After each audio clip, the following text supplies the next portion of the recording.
Good morning, or just morning. I don't want to put that kind of pressure on anybody, but morning it is. Yes. Welcome back to the community hangout. We're going to start it off by saying, what's up, what's up? House of L Comics renewed his subscription to the Legion. Definitely appreciate that. Amazing, amazing community member. I need to go back and check the members things because I believe since the last time I've done this or went live other than on Sunday night, I've actually got a couple of new members that I need to update and share out there. Be sure to thank them all. Good morning, Mr. Beckerman. Tyler, have you shared the link in the chat yet? I am doing that as we speak. The big chats. I don't normally do it in the big chats because just do it as they kind of roll in, kind of thing. I usually just share it to individual people that I know usually come in, or I'll pop in the chat. And also on my main computer, sometimes my chats don't pop up. Like I can't get into like the Burkram chat or your chat. It's just not there. That's weird. Like I don't see the Legion right now. And I always wonder, oh, maybe they kicked me. But then I see it later. Like how you say they might have kicked me. Somebody kicked me. Oh, good morning, circumstances. Warlord is up in the building. What's up? Fixing my cup of coffee, and I'm going to pop in. Oh, that's what I'm talking about. Becker's going to be here for the return. Let's go. Tyler sending out the invites now. If anybody is in the chat and you want to hop on, feel free to, as long as we know who you are and you come in showing your face. You don't have to show it live on screen, but we can see you down below backstage. We have to be able to verify your face to your name. Otherwise, we get a Remy Q situation. Yes. Not doing that. Got to protect the other people on here as well as the channel itself. Yeah. Well, from cock shots. We're talking about cock shots, people. Cock shots.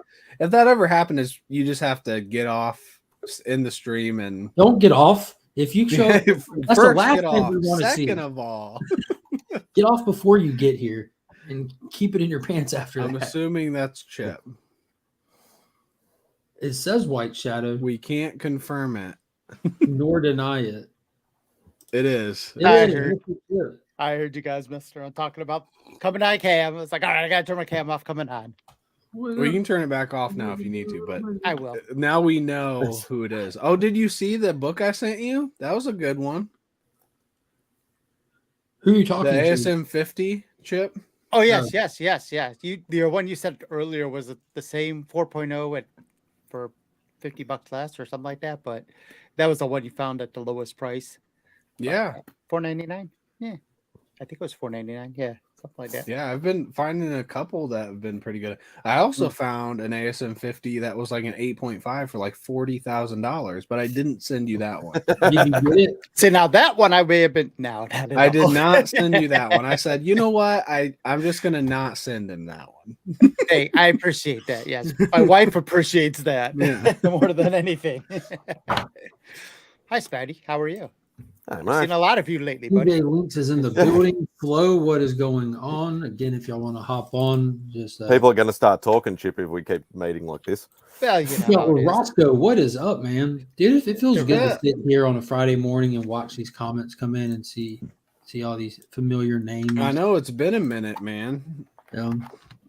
It's good. It's good to have you back. I wouldn't go that far, Tyler. Yeah, I won't go that far. Somebody's just got to say it anyway, Yeah, it's a formality, nice whether you mean it or not. Oh, good to see you. Yeah. That's how he greets me every time he sees me. Oh, it's Chip. Yes. Oh, yeah, that guy. Good to see him. Thank God. Hey. Well, right off the bat,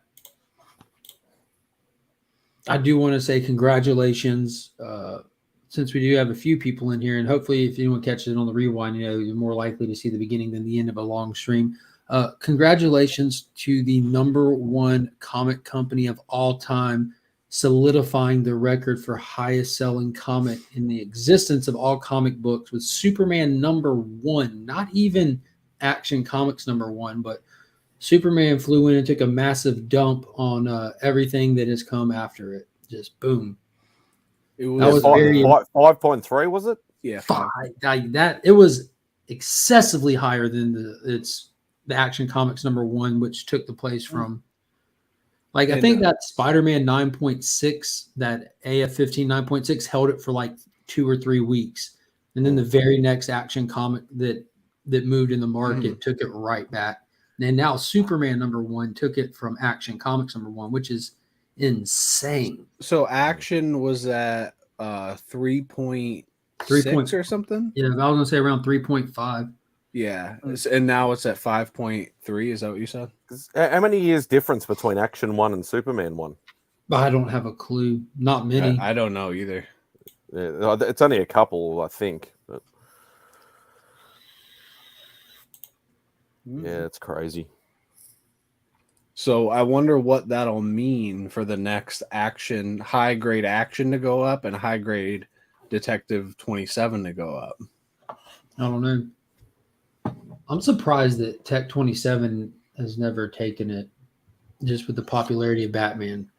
I think, in my opinion, that's it. I think a big thing that has to do with it is like, I can only assume that the people with this type of money that deal in this type of collectible, this is beyond just being a comic collector. When you're spending money on stuff like this, you probably collect cars, people, all kinds of things. But when you're spending that kind of money, you're got to be a little bit older. You're not a teenager. You're not in your 20s buying this stuff. So you probably are from the era when Superman, like, generally was like the #1 hero. More like, popular. These days, like with the newer generation coming in, they're not as keen on Superman. They like their anti-heroes, and they've got like the MCU goggles on because that's what really brought them into comics. And yeah, the person buying it today sees Superman 77 as the best superhero movie. What you're saying is the people buying it today have common sense, is what you're saying. Because it is the best. I mean, I don't think so, but you're allowed to be wrong, dude. It's okay. That doesn't mean it's wrong. There's a lot of good superhero Appreciate that circumstances. So Action #1 is April 38. Action #1 is also June 38. I think it was supposed to be Superman 1. Superman #1. And now there's a new mystery. Which one is Superman? Yeah. We know what you mean. We get it. We get it. But really close together. I was just gonna say, I was just gonna give that info out. So what's the highest grade or highest money value for Detective for first Batman? I would assume in the 3 millions at least. I don't think so. What was the grade of Superman 1? Was that in the 9s, was it? Or I think it was a 9.2 or 9.4, something like that. 9.0. It was in the 9s. Wow. It's just ridiculous that you can think of that a book that old can stay in that kind of, because there's no such thing as bags and boards back then. And that just proves that the highest graded copy of Detective 27 is a CBC 9.2, and it's sold. The most expensive copy. So the highest graded copy is a 9.2. The most expensive to be sold was an 8.0 for 1.1 million. But they are projecting the sale price on the 9.2 would easily exceed 3 mil if it was moved. Which is obvious. It probably more than that now. Like, this is pretty cool to see, like, how the COVID prices on like the modern books and like the like we call them expensive books and keys and grails and all of that. But again, it's a whole different niche collectible market when you get into like the high end stuff like that. But it's all Nicolas Cage buying them. We're seeing the Nick Cage level stuff still rising. It hasn't stopped rising. It hasn't seen the drop off where we're seeing with the regular stuff. The stuff that we kind of operate in is starting to come down a little bit. Here we go. Summer 39 for Superman 1. There we go. There we go. Circumstances, feel free to hop on here. Brother John, if you're free, would love to have you on as well. Hello, John. Yeah, so definitely not. I thought it might have been a couple of years, but yeah, like it's actually, reasonably close. So Yeah. I prefer to think it's because Bob Kane is a horse's ass and the market knows it. Maybe. But you can buy it and give Bill Finger the credit that's due now that he's actually getting it. I mean, you can't retcon history and the dude's life and everything, but at least his legacy is solidified more and more every day. Legends never die. Yeah, I know for me, if I could own one, it would be Detective 27. Just out of pure, that's the book. For you, yeah. For me. Yeah, I'm the absolute opposite. Obviously, I would love to own. I mean, I love Batman. I would love to own, but if it was one or the other, I wouldn't even have to. I wouldn't have to think. I'd even take Superman 1 over Tech 27. You know, some people it's Batman 1 over all those too. Yeah, and I know I would still want Detective 27 over that one specifically. Big Notch is in the building. Good morning. If you're in the chat right now, we're curious. What would you pick if you had the choice? Action 1, yeah, Detective 27, Superman issue 1, or Batman issue 1 between the 4. You know, yeah. And I always have the caveat of like you just own it. You don't ever get to sell it. You don't ever get the money off of it. Yeah, when 'cause you die, the book blows up in your hands as you die. You're in that chat, weren't you, Tyler? I posed that question. I said, would you rather own a high grade AF-15 or a low grade Action Comics 1? Yeah, low grade action. Whether it's for me, like obviously I'm not fussed about grades, but if it was something you could own for yourself, PC wise, never sell. That has to be part of it. Yeah, because as soon as you say that, will be like, oh, I'll take this because it's worth more money. Like that. Yeah, that ruins the spirit of the question. The money right, can't be a factor of it. Yeah, and that's why I We've say got 2 AF-15. for Action Comics issue 1.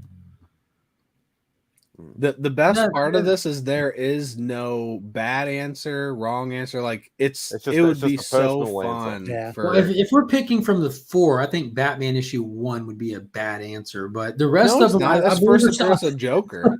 That's definitely. Oh no, there's no bad answer. Big Nosh would pick Brother John comics coming in with a curveball. That's a great choice. That's a great choice. He's actually my second choice out of the 4 of them. And he would be my first choice if I knew he had an Action 1. I would take him. I wouldn't need my own copy. Would there be anybody in the community that would own one of those books? Yes. Do we know them? No. Yeah, we do. Nerdy Girl. Very true. Nerdy Girl. I think she owns all of them. Yeah, I think she's got both. Yeah. Yeah. Yeah, she has a Tech 27. She might even have 2 of those. I don't know if she has an Action 1. I remember she was on. She's been on a handful of shows, just hangout shows talking about her collecting hobby and everything. But I've never caught the story about how she got into comics or how she worked her way up to obtaining those books. I don't know either. Which I'm sure would be a fascinating story. What is going on, Mr. Beckerman? Good morning. What's up? Good morning, Don't sir. put that pressure on us. Just morning. Good morning. I say good morning. Oh no. What'd Burke do to you? Good night. Oh, nothing. I bought some stuff at their deal last night. Yeah, I watched it. It was fun. I got one of those icons that you and Ruby were targeting, and what else did I get? Oh, I got a Dial H for Hero book. Oh, nice. I'm still working on that kind of passively.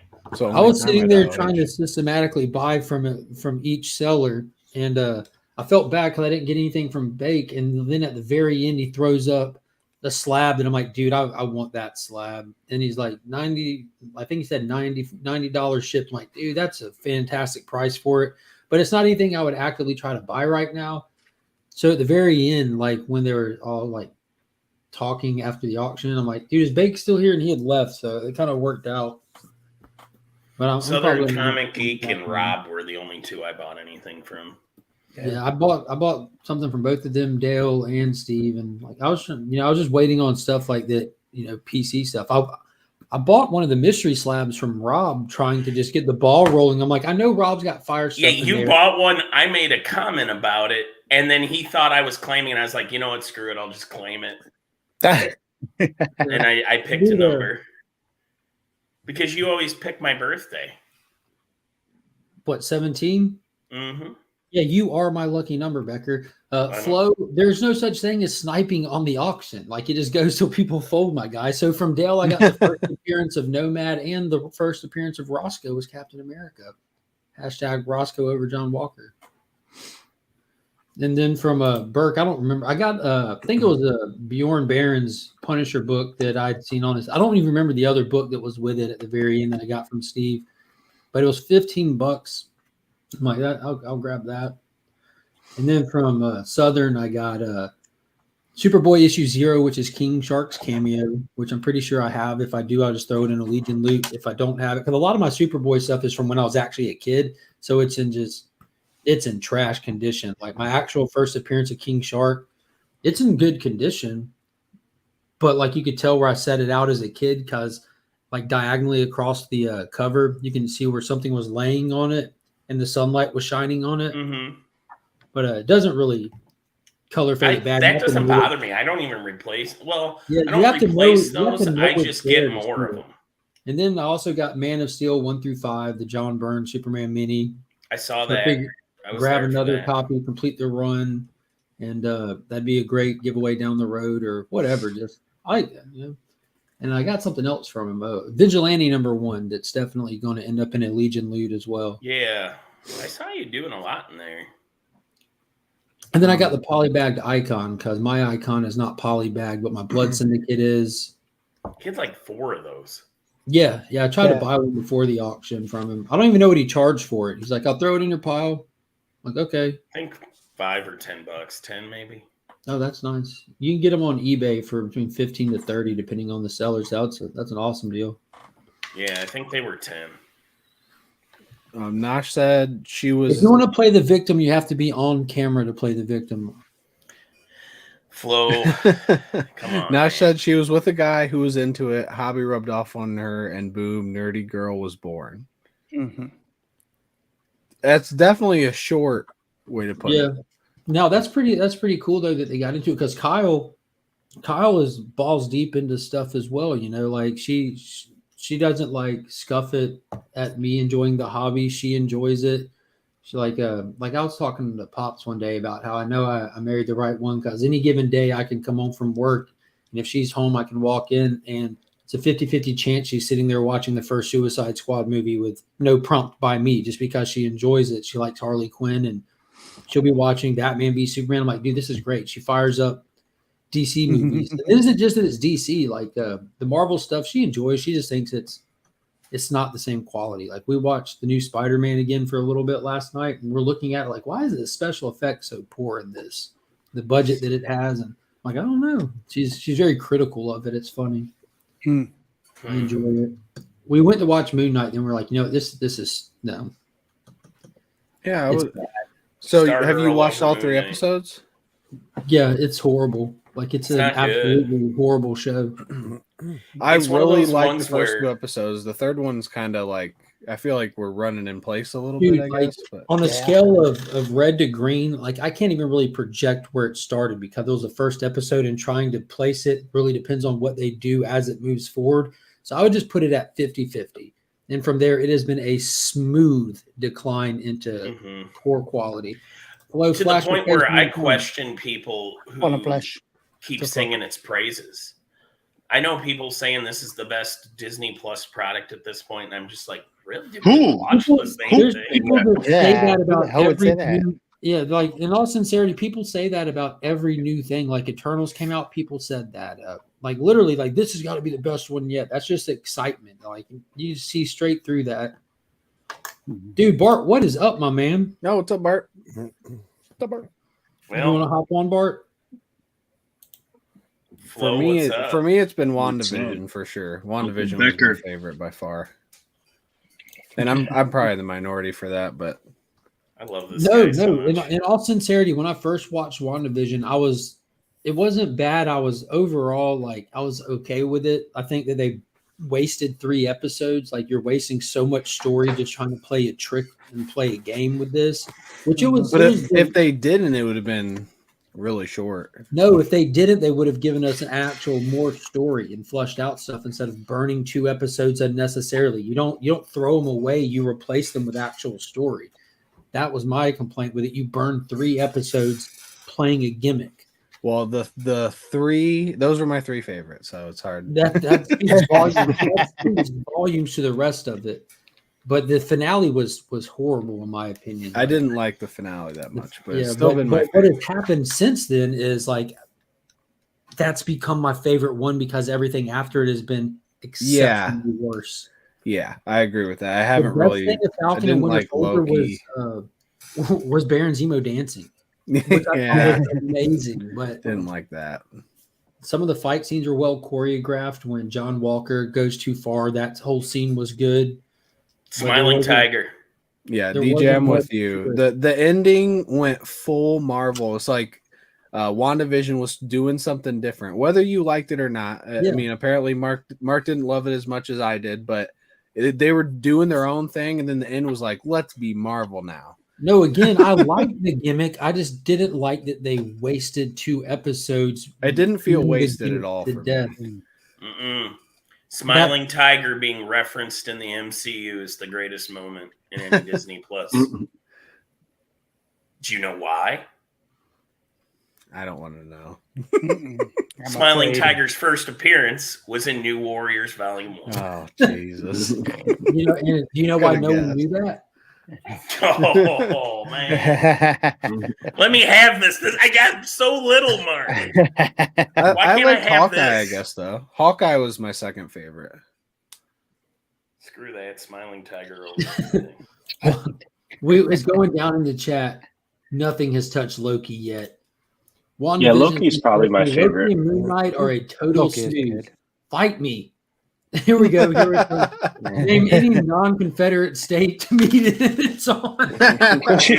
It's getting real in the chat.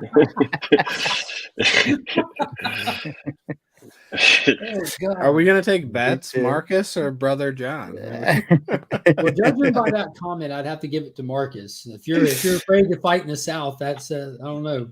That's Marcus's Don't be thing. No, afraid. so John is referencing Marcus. Marcus doesn't like to go to Confederate states. That's why he doesn't come over to my side of Kansas City because I'm in Missouri.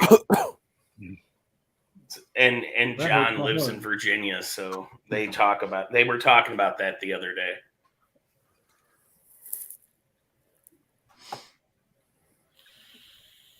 Yeah, Moon Knight's pretty bad. Brother John, have you solidified your Yeah, I don't plan like it. for Heroes Con yet? Since now we know that Marcus won't be going because it's in North Carolina. He will not. He wants no part of that. I'm the one afraid of the South. Dude, the South is awesome. I feel like I was talking to Eman about this because me and him were private chatting. He was asking me some questions about some places around, and like it honestly is upsetting to me, the stigma that gets attached to the South that is beyond not how it is down here. I'm sure you can find some backwater places up in the hills and the mountains of anywhere you go. But just because of the way that it gets portrayed and spoken about, especially in the news, like it is ridiculously not like that here whatsoever. He was asking about how him being Asian, he was asking about how the diversity is and stuff like that, because he was like entertaining the idea of moving and getting somewhere that's more feasible for his family and everything. Mm-hmm. And I'm just saying it is ridiculous that questions like that have to be asked because of how it's portrayed when it's not like that. It's not like I that mean, at all.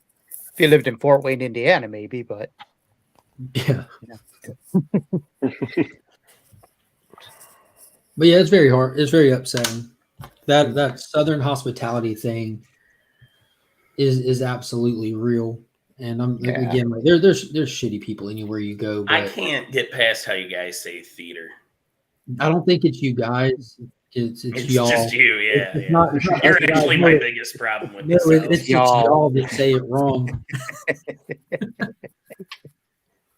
I don't have a problem with the South, just with Augusta. Yeah. And Jim sent me the hotel that he had locked in, and the next day, me and Pops locked in the same hotel, John. So we'll be right there. You guys need to get those doors that open up into each other's room and just prop Sweet. those open. Yeah, get a I'd nice rather suite. just share beds with them, but whatever. Blanket fort for days. Yeah. I'm excited about going. We're going up there. Like the hotel their check-in time is 4 p.m. So me and Pops are going to go up there Friday morning and knock around on Friday. I'm going to plan on like when I get up to the hotel and stuff. Like, I don't drink or party or anything. I'm not going for that. I can't wait to meet people and hang out. But like the stuff like that y'all were doing at C2E2, like I would have just kind of been sitting there with my water. You would have been the most hydrated guy there. Yes. Yeah, absolutely. And I don't D&D for people, and I don't babysit. You know, if things get crazy, like I hope you're not hoping that I'm going to help, because I'm world star. See, that's how I and help. then you got me and Flo. Flo, will you carry me around a con? You know this. I've promised this. I will not go back on my word. Yeah, Flo sent me a picture of the baby born pack that he ordered to put you in. So you're actually going to be front stacking.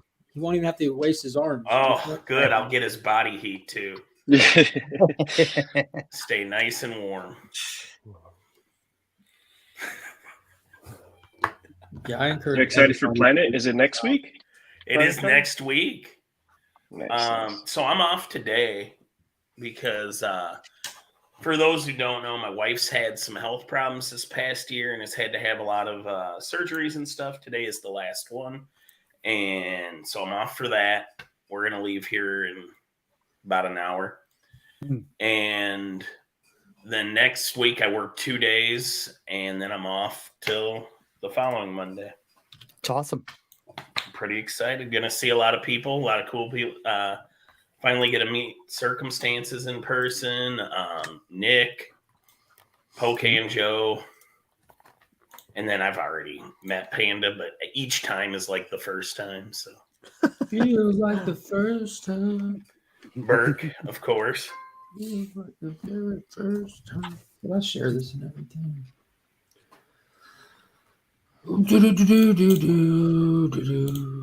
Hey, Mark, who's all going to HeroCon?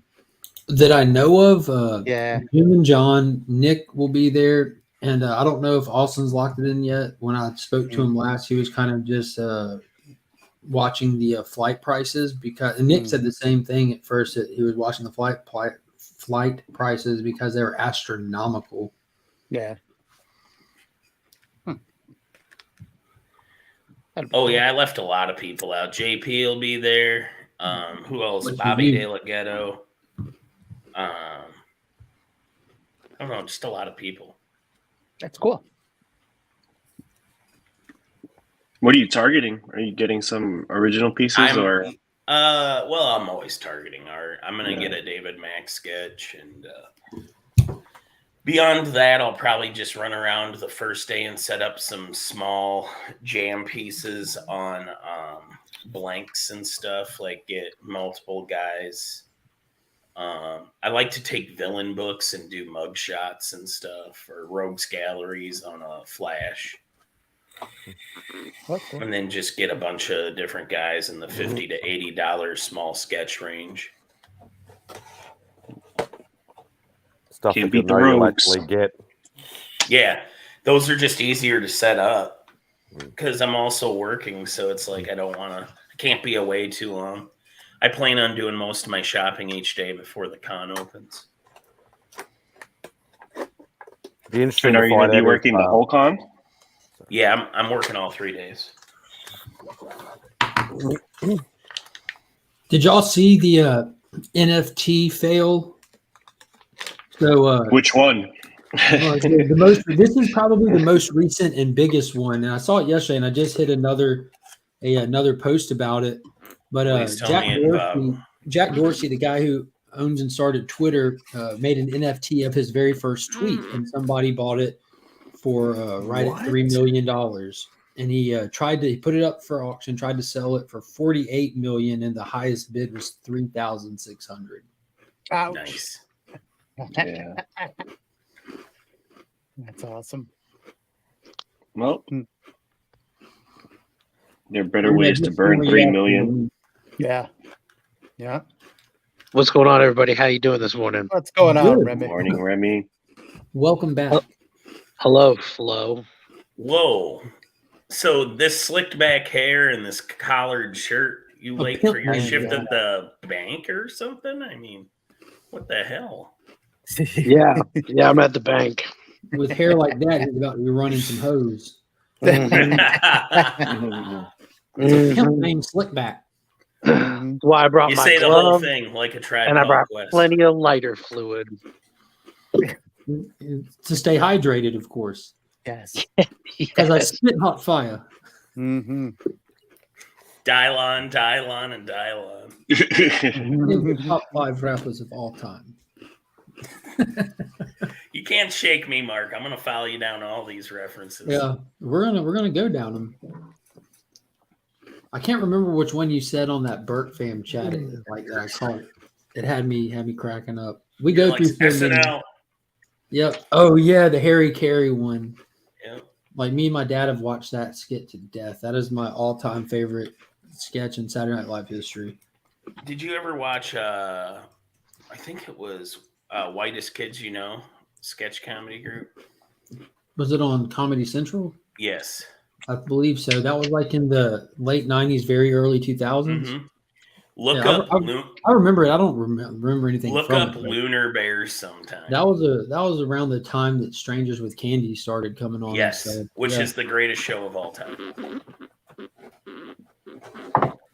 I remember I would watch shows. They felt so obscure and weird. You know, I was born in '87, so I'm like between like 12 and 15 when I was watching this. I'm like, this stuff's just odd. It's so odd I can't quit watching. Do you remember Son of the Beach on FX? Yes. Dude, I love that show with Notch Johnson. I remember watching that. And then he kind of made a comeback as playing himself on My Name is Earl, which was just terrific. I think I have that whole DVD set somewhere. What, Son of the Beach or My Name is Earl? Son of the Beach. Nice. So That's you're the weird. guy who bought that. It was not only sitting here, but like I have stuff like here, but it was actually the only thing that was exposed just then. So Marcus, What is up? Well, this you're will be muted. the first appearance cameo since we can't hear you. You are muted. No. Still can't hear you. Blink twice if you're okay. Can't hear you, bro.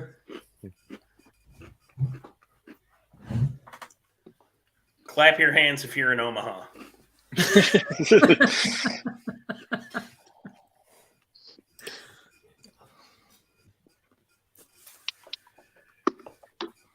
Still nothing. Fix it right there. Sorry, fellas. Hey, There he is. First I wasn't official ready. appearance of Circumstances on the channel. Thanks, Welcome, man. welcome. Hey, I just wanted to say it was just a joke about this album. I know some people get offended by it, but for us, Oh, I we don't have get this- offended. I get upset. we have this border. We have this border war between Kansas and Missouri, and it's a big, serious thing that we take. And it's That a joke makes to sense. me. My I wife is refuse to from fight you. My wife is from Colombia, so it's not real. I married one of the Yes, we're talking about the Civil War. Yes, No, but, right on but, time. but in all sincerity, like I said, it doesn't offend me. It just I didn't realize until talking with Eman how serious that is of an issue for people, how big of a concern it is, and that realistically, that lie being perpetuated is actually affecting this man's life and the choices he's trying to make for his entire family. And I never thought of it like that until me and him had a serious conversation. And those were legitimate concerns that he was having to weigh about, like how to even, you know what I mean? How to move forward, taking care of his family the best way possible, because all the bullshit that gets spread. I'm like, this is crazy. Yeah, Like it's unfortunate is what it is. It's just ridiculously unfortunate. Yeah, we got this. I mean, we got the same kind of stigma up here, like with New York, with East Coasters and New Yorkers being assholes, and then the crime and shit like that. So I feel you, Mark. Obviously, not to that extent, you know. Yeah, I've lived a bit over the, in various. I've changed my location a few times, and I can tell you, I mean, everywhere's got gravy and racism. So I mean, see, I was at you don't work need to for go the Masters south for run. that. I was at work for the Masters run when I was messaging with him, and I was talking to my assistant manager Sam that works for me, and I'm like, dude, this is unfortunate. He goes, he told me that I need to stop what I'm doing, take a picture of the staff, and send it to him. And I started laughing because that day there was me, the stereotypical straight white male that's frowned upon these days, and there's 2 people who are LGBTQ on my staff, and there are 2 people that were minority on my staff that day. So like he said, just send a picture of the staff. I'm like, I don't want to be that guy, but it would have been pretty funny. Like, how's the diversity over there? So Moon Knight. Yeah. Trash. I hate these giant size comics. The spines are always so hard. Like, this is a beautiful book, and I missed a spine issue. I'll take it. No, I'm hoarding these. If you want to know what Becker hoards right now, it's Multiple Man. I've bought so many of these. How many is so many for Becker? I'm in double digits. I'm over 10. That made me think of Wink Inc. Doesn't he hoard the first Lobo? Yeah. I just think at some Red, point there will be a funny TV series involving Mad Drives. If it's as funny as MODOK, we're in trouble. Oh my god! Oh, How did that end that's up show of the year. I had to drop that show. It is You the shut your mouth, Tyler of Tyler. shows. Whoa. So is that good? Yeah, I loved it so much that I hated it. Thank you. I couldn't get past the first episode. I struggled through I think I got to 4 episodes of MODOK. There was one part where that was super funny in the bar where he met up with all these ragtag villains. So there was one part, I think it was episode 4 or 5, and that was the funniest part. And I was like, it can't top this, so I'm out. So I dropped it. So that's a no for me, dog. And my best Randy Jackson impersonation. You are Randy Jackson. I am. So everyone hates Moon Knight, apparently. What would you change about it? I don't mind it. I don't mind it either. I don't love it. It's not good. I don't understand how anybody is saying it's good. What would you change about it to make it better? I'd have probably. I mean, honestly, style. so now I'm thinking I probably would have introduced the character in his other show and then done his origin story in its own series. Episode 1, scene 1 would be. I feel like that you're already asking so much right there. Yeah, I think would be him that's leading out. DJ, what would you change? That's just you're just changing everything. I would change the writer. I would change the character. I would. He's starting over too, but Tyler doesn't care. Would we like Iron Man 1 today? Yes. For me, now back to your question, Tyler, about what would I change? I think for me the biggest pain point is Stephen Grant. So I wouldn't do it from his standpoint. I would just go all in Mark Spector. And then introduce Stephen Grant maybe later as kind of having some sort of regret about what he's doing, as opposed to him leading it. He's like the, I guess, good angel on the shoulder. So that's one thing I would change. And then just stylistically, I think it's too polished. It should be more gritty. It's too ABC Sunday night TV show for me. Mm-hmm. It's too bright, too happy. It's called Moon Knight. So more blood and guts. Not even blood and guts, because you could get away with a good show without the blood and guts. But it's literally called Moon Knight. Why is it during the day? How many episodes is it? 6. 6, right? Too many. Only 6. So we're halfway. So it can't be saved then. To the people that don't like it, it can't be saved.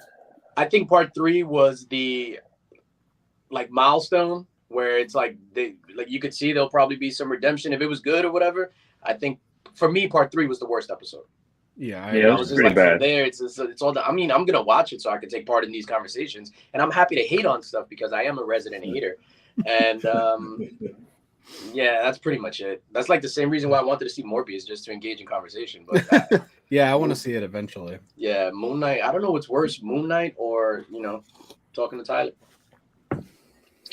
I think they should have probably started with Mark Spector's like origin. I think if they showed him die in front of Khonshu and stuff like that, and then you bring in Stephen. I think it's just like a little all over the place. That's what I was The getting. pacing's weird. Open with him dying.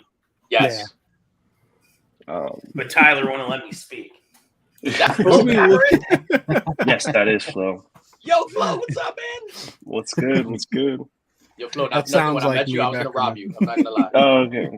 That's why we met in front of the comic store, not my crib. No, I know. I was just like, damn. I was like, yo, let's meet in the dark alley. And Flo was like, no, let's meet in front of the comic book store. I was like, damn, fuck. But I just wish it was better, man. Yes, I live on the East Coast. You guys, we all live on the East Coast, but they're all different easts. Yes. To the east, my brother. To the east, my brother. To the east, my brother. To the east. did y'all fix Brother John. did y'all fix Moon Knight yet? I just stepped away for a little bit. Hey, what's up, Jim? I was seconds away from fixing it. That's We're workshopping some ideas. You know what? I think you bring in Kathleen Kennedy to fix Moon Knight, and everything will be like Yeah, roses. that's the secret. No doubt. Me personally, I don't think like the concept's off. I don't think the script is too far off. I think the directing, it's just straight up poor directing that's kind of ruining it. Yeah.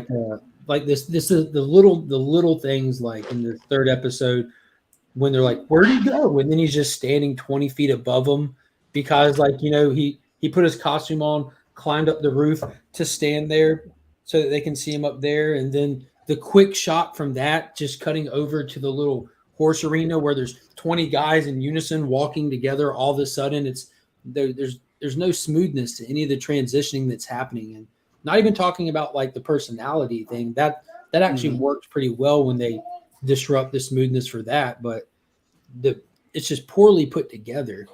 So and it's kind of ironic because this is the director that decided to get openly critical of other directors right before this started.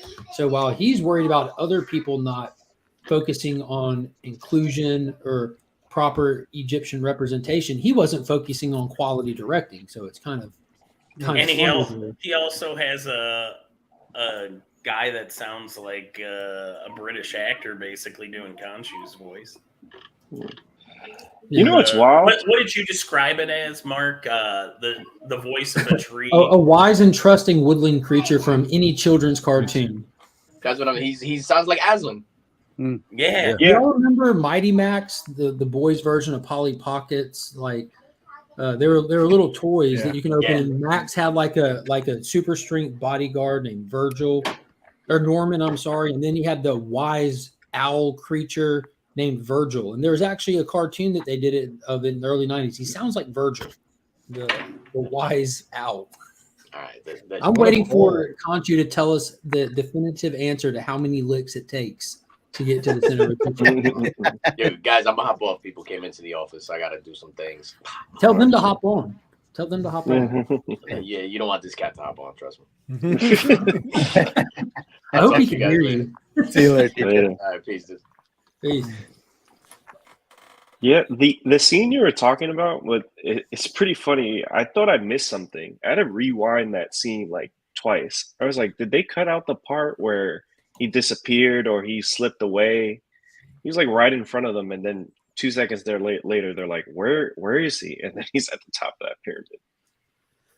Yeah, it was goofy. I can just imagine what was going through his mind. Like he puts the suit on, he's like, "Oh, I'm about to show these motherfuckers my cape," and he just goes climbing up the building just to jump off of it. It was weird. The whole thing's goofy. The whole scene when they were inside of the pyramid doing the whole trial thing, I cringed from start to finish of that because all of these avatars that their god is actively taking them over to have this conversation. But every time Khonshu speaks, it starts with like an erotic expression from Mark Spector. Like, why is this happening? And these guys have just said, we're not intervening. We're just observing now. They're the only things on the entire planet that do not see what Amet is doing. They're the only ones. And he just comes in and says some goofy stuff. Oh, he's crazy. He's an untrustable source. And they're like, yeah, you're right. You're right. So the only way that makes any sense of if all of them are in league with him, that is the only way. Yeah, the Haro character is weird. This whole show is just weird because it makes these weird choices, and I think it goes back to these shows being like an hour and a half movie that they've somehow stretched into 6 hours. Because right now I see no reason for this to go 3 more episodes. Unless you're dragging it out. Go even 3 yet. Yeah, I was like, I don't know where it's going to go.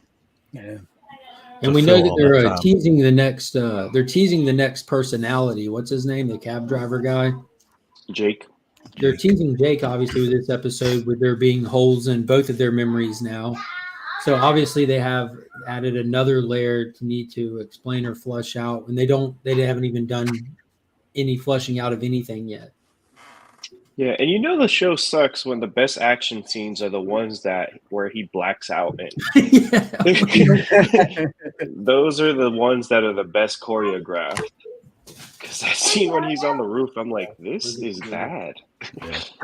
I have to wait for it to dry. Well, that's like, I mean, my biggest problem is like I like Oscar Isaac, but like every personality that they've had him go into, it's just been cartoonish. I mean, he's been as Stephen Grant, he's overly buffoonery, just that's goofy. a technical term. Yep. And then, then he goes into, supreme badass, and then the Khonshu thing, we saw with the trial in the latest episode, it's just ridiculously overacted. It's like chewing scenery. I don't know. I think it's if they had played it well, that could have worked. Like I like the first episode, when he's waking up in the car, and then when he wakes up, and then Khonshu's like, "Oh, the idiot's back." Like I like that aspect of it, but I think the rest, ever since then, it's been the rest of the show is very serious, while this performance is very campy, and it's weird because it feels like Venom, but it's not funny. That's the you thought Venom was funny? That's cool. I love Venom, man. You know this. That's like that's the big Marvel Achilles heel. They don't commit to something. You know what I mean? Like look at Eternals. Just judging from the way that it looked, cinematically, about how some of the scenes were handled, it had potential to be handled like a serious movie, in the style of an epic, But then they added in certain characters to be the comedic relief and to just be standard Marvel goofery, which for some reason they feel they have to include in everything. It doesn't work if you're not going to be set on what you're going for and commit to it and deliver that, because then who are you playing to? Who is your audience? Well, 37 minutes of the movie is for this audience. The other 54 is for that audience. And the rest of it is who knows? It's all over the place. Yeah, and watching Moon Knight, it makes me go they probably should have kept Charlie Cox on Netflix. Yeah, I'm probably not that excited to watch Blade. It's unfortunate. Everything, and I said this last Sunday, everything that Marvel has had to do everything that Disney's had to do post Marvel, because the whole Infinity Saga more or less was handed to Disney.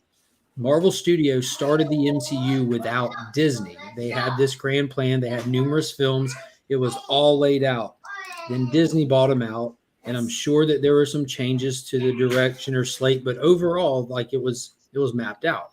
So everything past the Infinity Saga has felt like, if you just stop and look at it all, they're just throwing crap at the wall looking for something to stick. They don't have that clear direction. They don't have that hardcore set of characters for you to be attached to be excited about, and watch the other ones grow up around it. And I don't know. It looks like it's just flopping to me. Not like financially, but just literally flopping around, trying to find its new footing.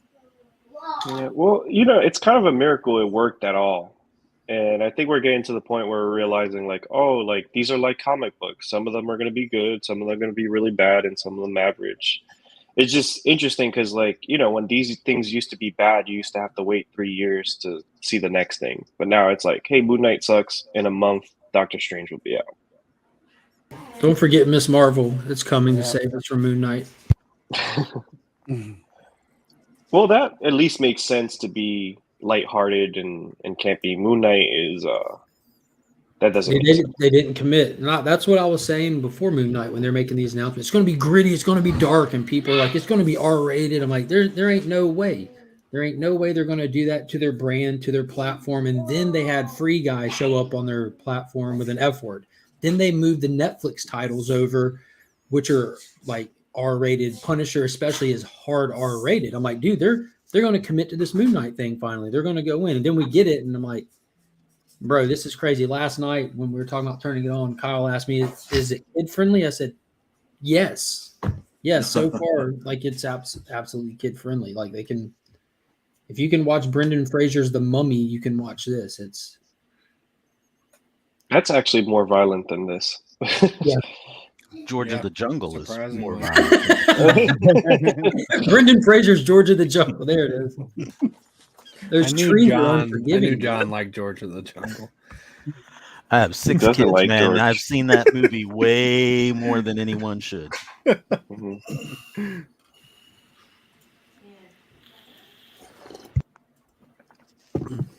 How you doing, Nick? Welcome. I was planning on staying in bed until at least 10 a.m. this morning because everybody was sleeping. But when I saw the lineup, the only thing I was hoping that was that Lynx was going to leave, and I hopped on, and he left. So now I'm with the people I want to be. Perfect. Thanks, man. We appreciate you doing that. Well, most of the people anyway. We were trying to politely get rid of him.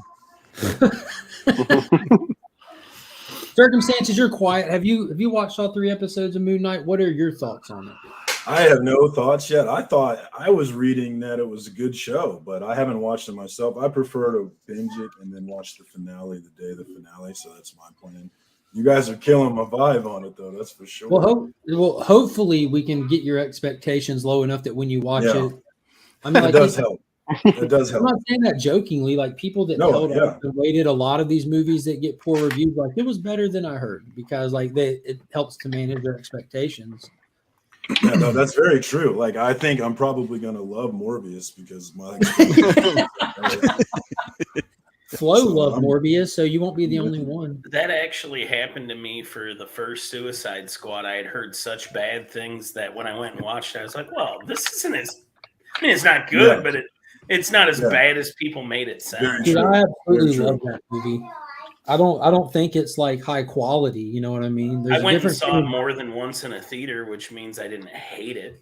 Yeah, there's a difference between enjoying something and thinking something's good, and I absolutely enjoy the first Suicide Squad movie. Yeah, Moon Knight has made me feel better about Morbius. Wow, there's a ringing endorsement from. I'm in the minority, but I thought the first 2 episodes of Moon Knight were good. Like I wouldn't say they're amazing, but I enjoyed them both. 3rd episode was a mess. Robin's comics up in here, but I thought the first one was really good. I really enjoyed the first 2 episodes. Yeah, the first one to me was really good. The second one is when I started to like pause, and then this third one, I'm like, oh, they really don't know where they're going with this. Yeah, that's how I feel at the end of this one as well. I kind of like Steven in the first one, and I thought they'd be balancing it out with badass Mark, but there's really not enough badass Mark.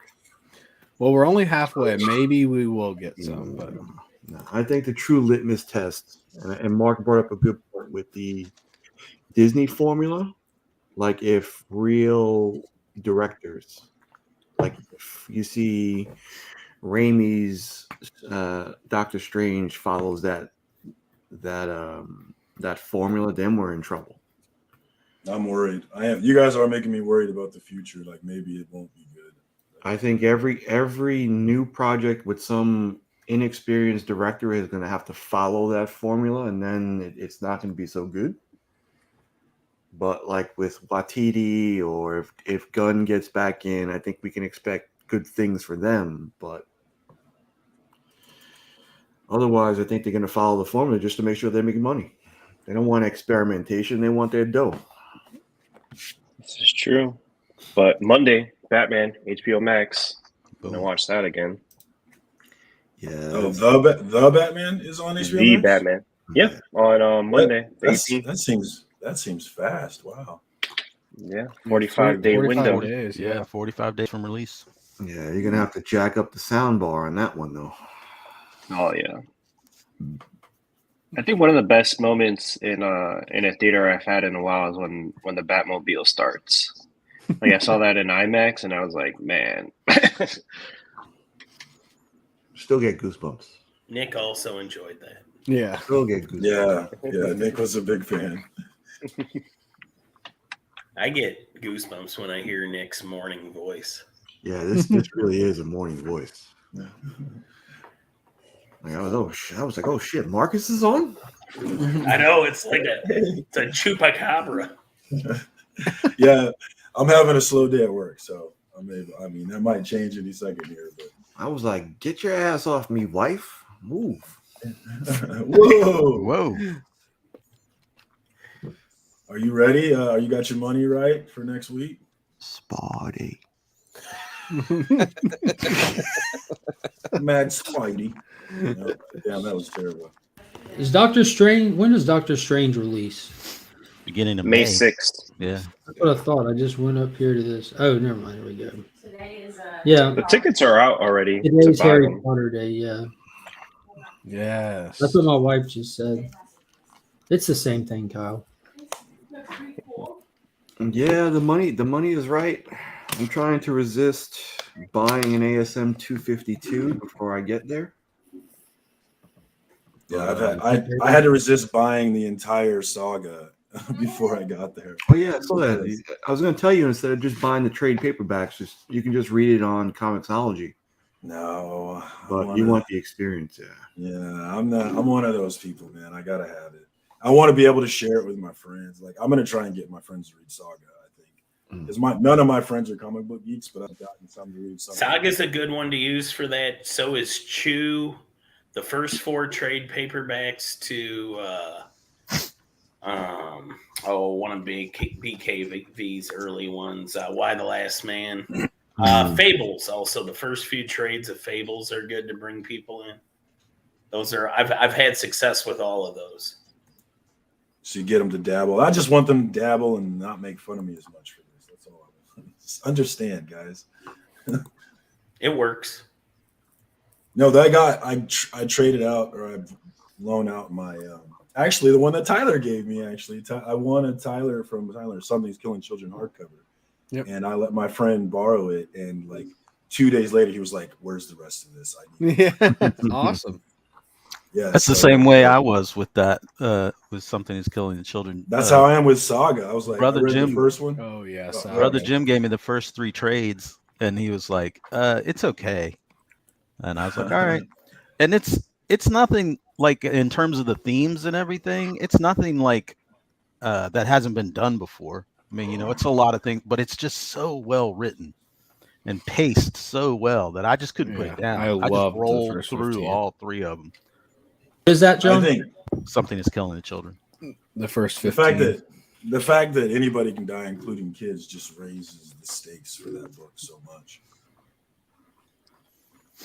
But Saga is fun. I think the baby is what raises the stakes for me. God, I love Saga. I had a baby I've had 2 kids recently, and I feel like maybe now is not the best time to have kids. And so I'm relating to these parents who maybe didn't have a kid at the best time. So I'm enjoying the hell out of that one. I wanted to go buy the rest of them, and I saw how many there were and how much it was going to cost. So I was like, all right, let me just get 3 more.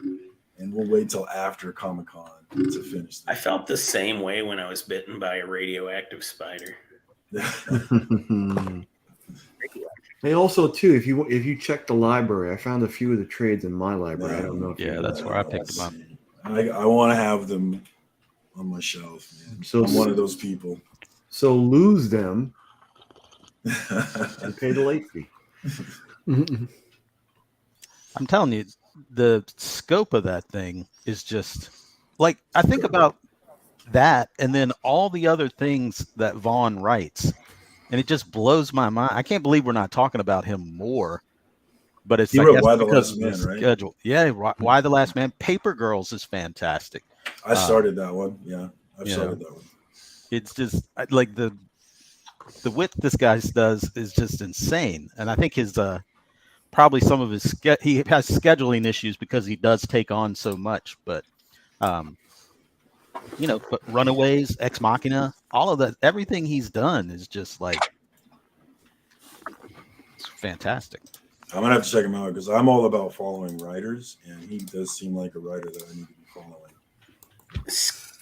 Not a Brian K. Vaughan, it's a Jason Aaron, but Scalped is another one I use to get non-comic book readers into comics. The second story arc, I can't remember which trade. It's probably in trade number 2, but the second story arc to Scalped to this day is one of the best comics I've ever read. Adding it to the list. Are you saying Scalped? Scalped, yes. Yeah. The second story arc Killing your cap is called Casino A Go-Go, and it's amazing. Just read it. It's why Jason Aaron blew up. It's why Marvel gave him a lot of money to go exclusive with them at that, like right after Scalped. Now I think he's doing stuff again. But yeah, whoever just said that, yeah, Scalped is excellent. If you haven't read it, go read it. He's here this next week, right? Jason Aaron is, right? Yeah. Well, he lives in KC, so. I did not know that. Yeah. I actually just saw Scotty Young yesterday at the Peanut on Santa Fe. I was picking up here too? What? Yeah. I didn't know that either. Yeah, Scotty was. I didn't realize it, and then I realized I was staring at him, so it's like, oh shit! I turned around to just get my wings and go. But yeah, when you walk into the Peanut, it's so dark, and you come out from bright outside, like it takes a while for my eyes to adjust. And then I realized, oh god, I'm staring at Scotty Young. Why am I doing that? Yeah, he's not doing remarks either. He is not. No. And you still haven't met Freddie Williams. Nope. Live near him, never met him. And I've only been told that by my LCS. Yeah, I've met him more times than you have. I had them deliver something when I bought some of their lights, their DC and Marvel light up signs when they closed. And I gave him my address, and he's like, oh, you live over by Freddie Williams? I was like, what the hell? No, I've never, every time I go to see him at a con or something, he ends up canceling. Because he knows you're going to be there. Yeah, I would avoid me too. Yeah, he'd have to be him and his wife Kiki would have to be one of my favorite people in the industry. They're just the most nicest, down to earth people you could ever meet. I've always heard good things. His sketch prices have gone up kind of high lately. Ridiculously high. He's good though. I mean, he's worth it. Like, get your money, man. I'm not. You saw my Spider-Man Noir that I got. Yes. Just before COVID. Yeah. So yeah, I was paying because I think the first couple of pieces I got was the Venom Blade and the Punisher, the 3 different pieces or whatever like that, and I was paying about $275, $300 US, I think at that point, and now that same level is about $750, $800. But we're talking probably close to 10 years difference. So it's a lot of increase, but market wise, it's probably not that bad compared to some other artists. Inflation. That's the word. Nick, you said he wasn't doing remarks. Do you know if he's going to do sketches though? I don't think he's doing anything but signatures. I got an email from him yesterday. Oh, from his company? Mm-hmm. Who's this, Nick? And what they Scotty Scotty Young. Young. Ah. So they said nothing at all.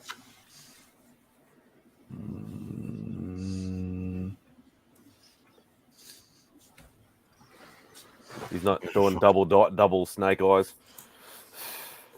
I heard that he might not, but I was hoping that he'd change his mind.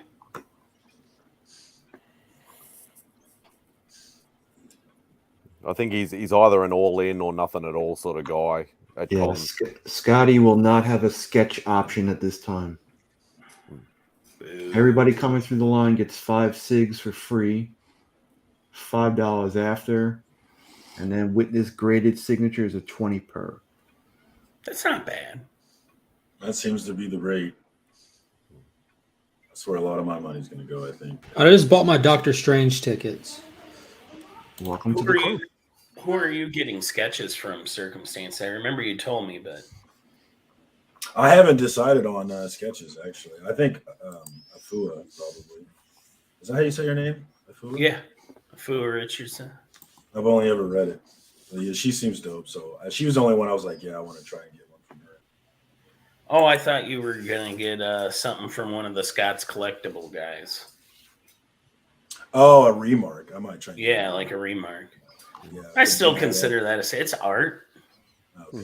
Yeah, then from Inhayek is my number one for that. If I can get that. Yeah, it all that. Unfortunately, Hey, Rob. Becca and I have talked about it. Sometimes going through reps, especially at shows, can elevate the price quite a lot. Yeah. Yeah, but the remark prices are quite reasonable for Qua and Lee. $50 each. I mean, come on. I like Claw, but I don't have any of his books, unfortunately. That's why I'm just going to bring a blank and get sketches on it. There are a couple of guests I'd like to see. Such as Maria Canals Barrera, Ashley Eckstein, Courtney Ford. I'm seeing a trend here. You can see the cheeky look on his face when he said there's some guests I want to see. Mark loves me. Yeah, that's about it. Jess McCallan, maybe. That's Yeah, it. I never care about the celebs. Oh, the Karate Kid dude last year was cool. Sabaka. Is that his name? Zabka. Is Zabka? I thought Machio was going to be there, not Zabka. Yeah, Zabka was there at the last one. I'm telling you, GalaxyCon that we just went to was mainly celebrities and cosplayers. There was hardly any comic book, even vendors. Speaking of the disappointing. con you went to, Jeff Edwards will be at Planet. Jeff.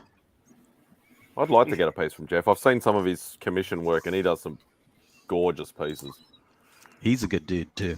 His streams that he does on Facebook and YouTube are hilarious.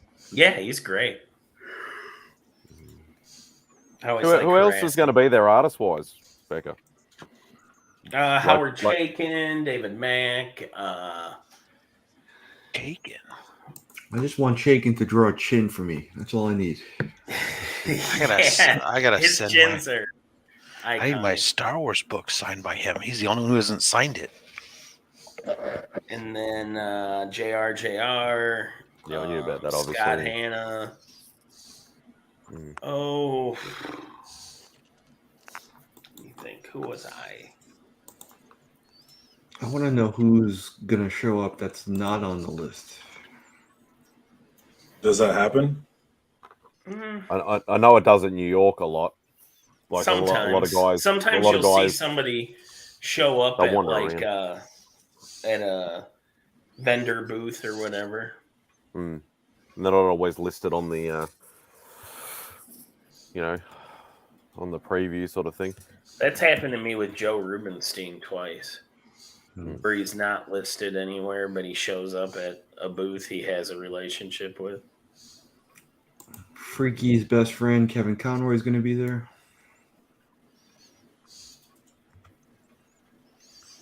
Garth Sorry, Ennis. I'm looking through the creators list right now.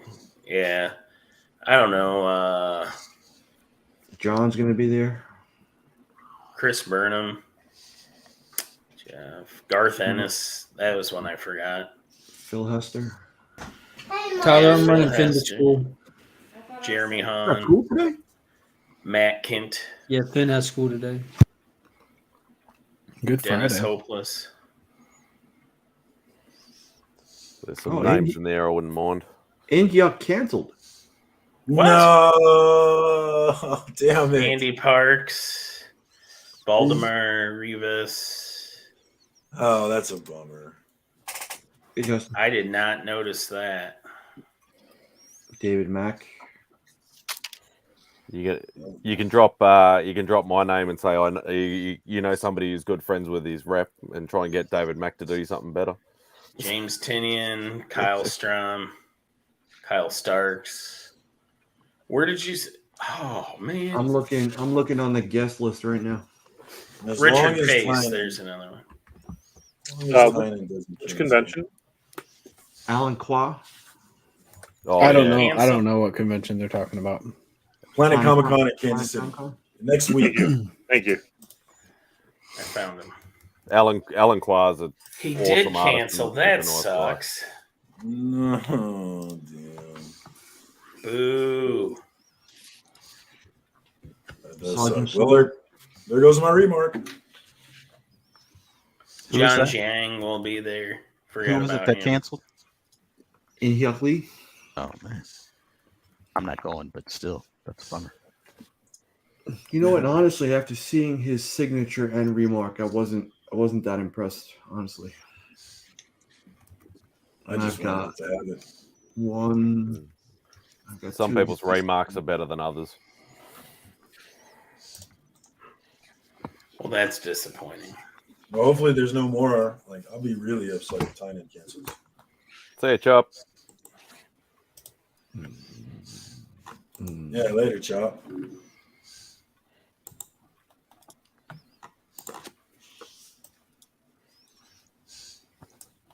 Is anybody going to MegaCon? Do you know? Like, as in, like YouTuber wise? Potentially, I might. Where's I'd be that one interested at? to see whether Art Germ is sketching or not. Florida. Orlando. I could potentially end up there because I'm trying to convince some people at work to do our meeting during that time so I can go down there for work and then just head over to the con. Yeah, That's hard. I know he does. Obviously, like, because Singapore has a massive convention, and they get a lot of big names. And I know he usually sketches it there, but when he goes to the US ones, he doesn't always sketch. So, because he's high on my to get list for sure. Not But me, he's I very- already got him. Yeah, of course you do. Shut up. You wait till I open my package, mate, and see my David Mack. You can shut up. I'll get my own. I'll see him next week. Yeah.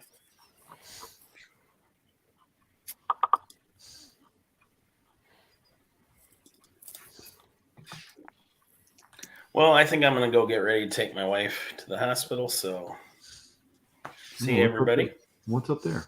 See, Oh, it's a scheduled procedure. It's good news. It's something we've been dealing with for like a year, and she's going to feel better after today. So, talk to you guys later. She's gonna get a micectomy. There's no removing this.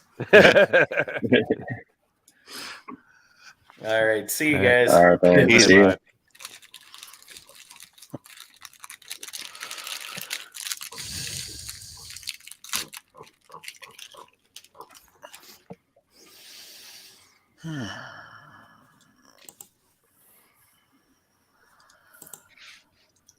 Okay. Comfortable silence. Enjoy the silence. Hey, Tyler, actually, after I only watched half of Let's Talk About It, but I would like to be the fifth wheel on that date. what with Lisa and I and Yeah, Amy and Angel? that was great to watch. Yeah, it was a fun show. It was a really fun show. They like flew by.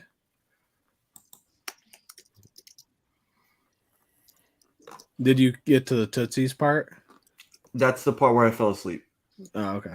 Must have been good then. I watched it late. I saw how excited you and Lisa were, and then I was like, all right. You thought that's enough. Pick it up. Yeah, I had enough of that. So, what is her new tattoo all about, though? It's Ahsoka.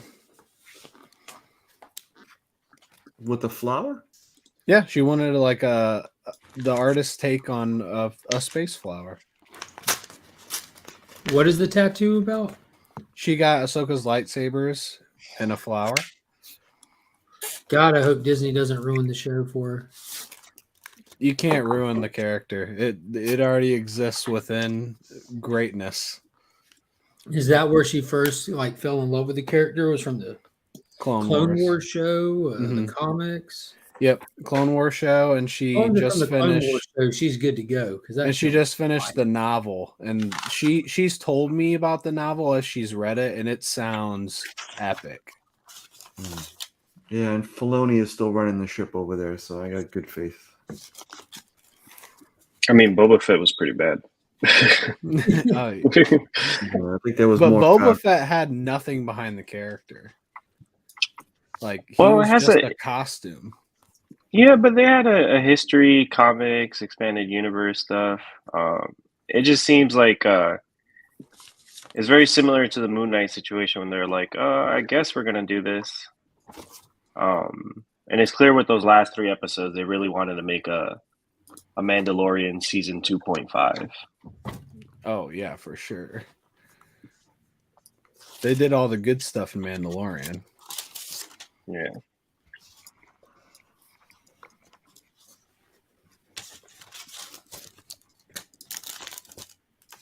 Yeah, isn't it crazy that the best episodes of that show had no Boba Fett in it? Not surprising, but Yeah. yes. But in defense of the character Boba Fett, in my opinion, the most enjoyable episode of Mando season 2 was when Boba Fett showed up and actually acted like Boba Fett and like just wrecked house, like was awesome. He was super cool. Then they just decided not to do any of that inside of his own show for some reason. It was a strange creative choice, and I'm wondering how much of what they have planned beyond this plays into that. Like if they're really like, I don't know if they're hoping to use this show to kind of push the fandom over to Mando that'll have more longevity or something, or what. I don't know what they're doing, but that's what it seemed like for me. Like I stopped caring or thinking Boba Fett was cool real quick.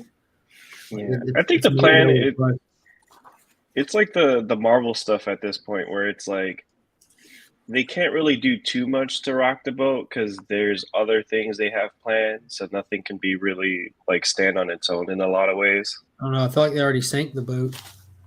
Yeah, at least the Boba boat. The Boba boat. The Boba boat.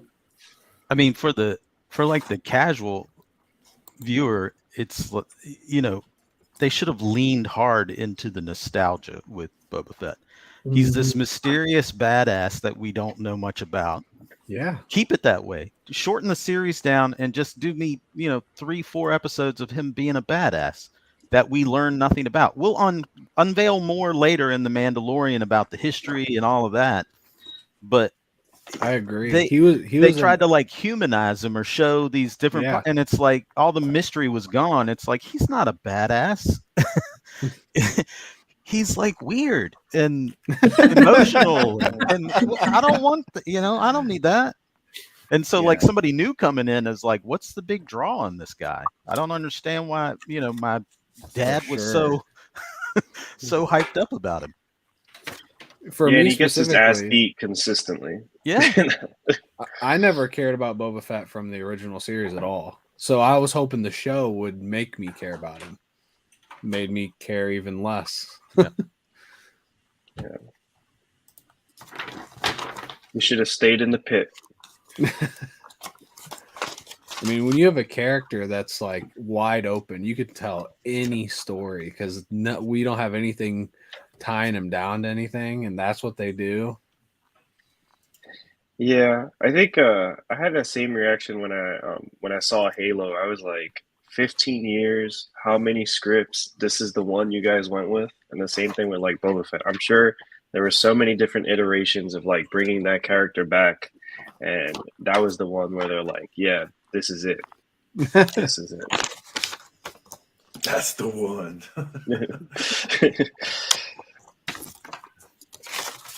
One of the executives just retires. He just walks out the room. He's like, listen, I don't need to work a day in my life again.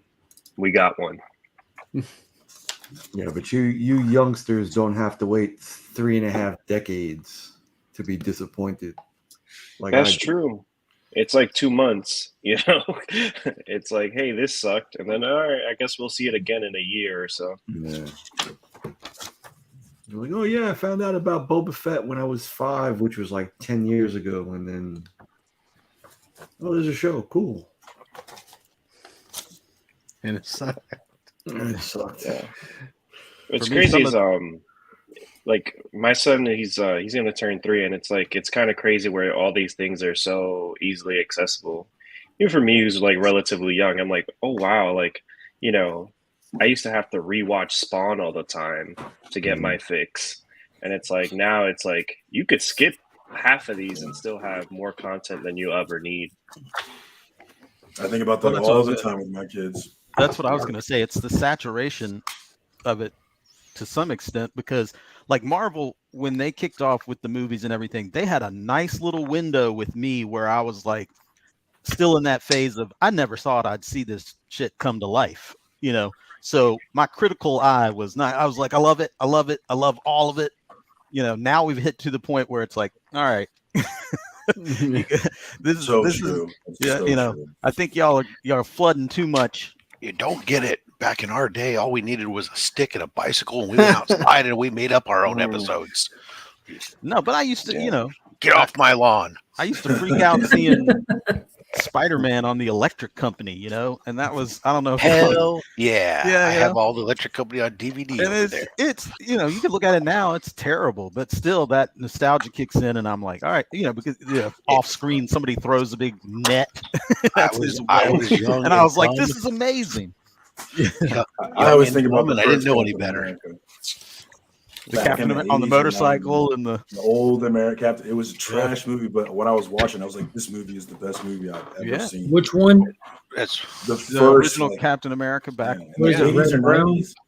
Yep. Yeah. No, Red Brown went back to the 70s. Yeah, that was the one in the 70s with the motorcycle. Okay. Yeah, and the Clear Shield. Clear The one in the 90s is like the Roger Corman Fantastic Four. It's unreleased, but it's out there. It was made for the big screen, but didn't get put out. That's when the Red Skull was the Italian, and Yeah. it was solid. I've got it right over here. It's not in arm's reach, so I'm not going to get it. But and there's like old TV, Spider-Man TV movies, you know, with when he used Peter to Hammond or something. yeah. I don't know how they did. Nicholas Hammond. Yeah. They should have worked. How him did I into forget that name? He used to shoot the web, and he used to just whack. Yeah. They should have worked him into the last movie somehow. That would have been great. That was the one Spider-Man that was missing. Yep.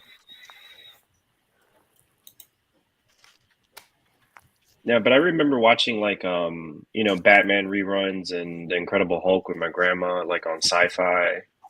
And now it's just crazy and like I even get bored. Like I remember just collecting the Blu-rays to all these movies and rewatching them. Now I open Disney Plus and I'm like, what do I watch? You gotta watch the campy old stuff. Is that Justice League? I guess it's on HBO Max. Which one? The one The made-for-TV pilot movie?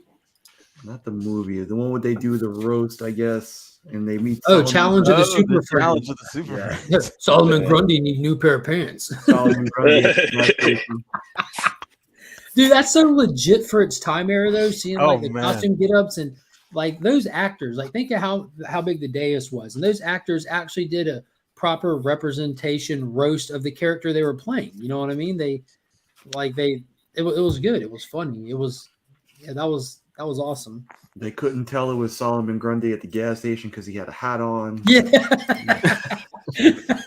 You know, disguises were simple back then. They were. He has a pair of glasses, a hat, you know, Yeah. beard, any number of things. The old spy Change get your- up, the change ball your cap and jacket. glasses.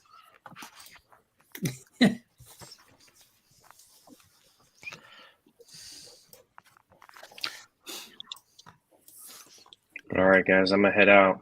It was good hopping on. Have a good day, everyone. See you, man. Well, See you, Flo. Hey, All right, I mate. miss you already. Make love to the night.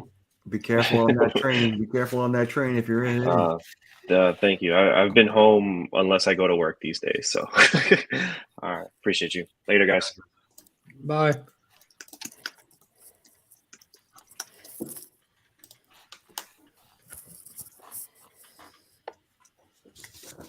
I'm sitting here preparing my taxes. Yeah, I Oh, gotta get that man. done tomorrow. That was painful yesterday, sending off that check. I imagine. I don't. I made a point of because it was so much. I didn't want to put it with a regular stamp, so I printed out a label on pirate ship so it was tracked and I could send it off. So I'll pay the extra $3 more for a trackable label because that's I'm not having that disappear in the mail service.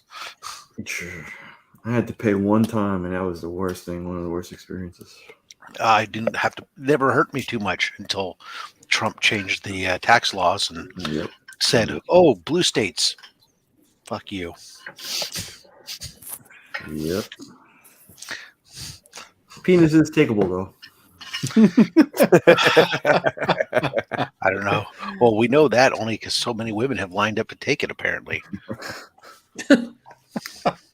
Including Nick. Oh Lord. There may not have been a panel member who just recently took it. I've seen some still photos, but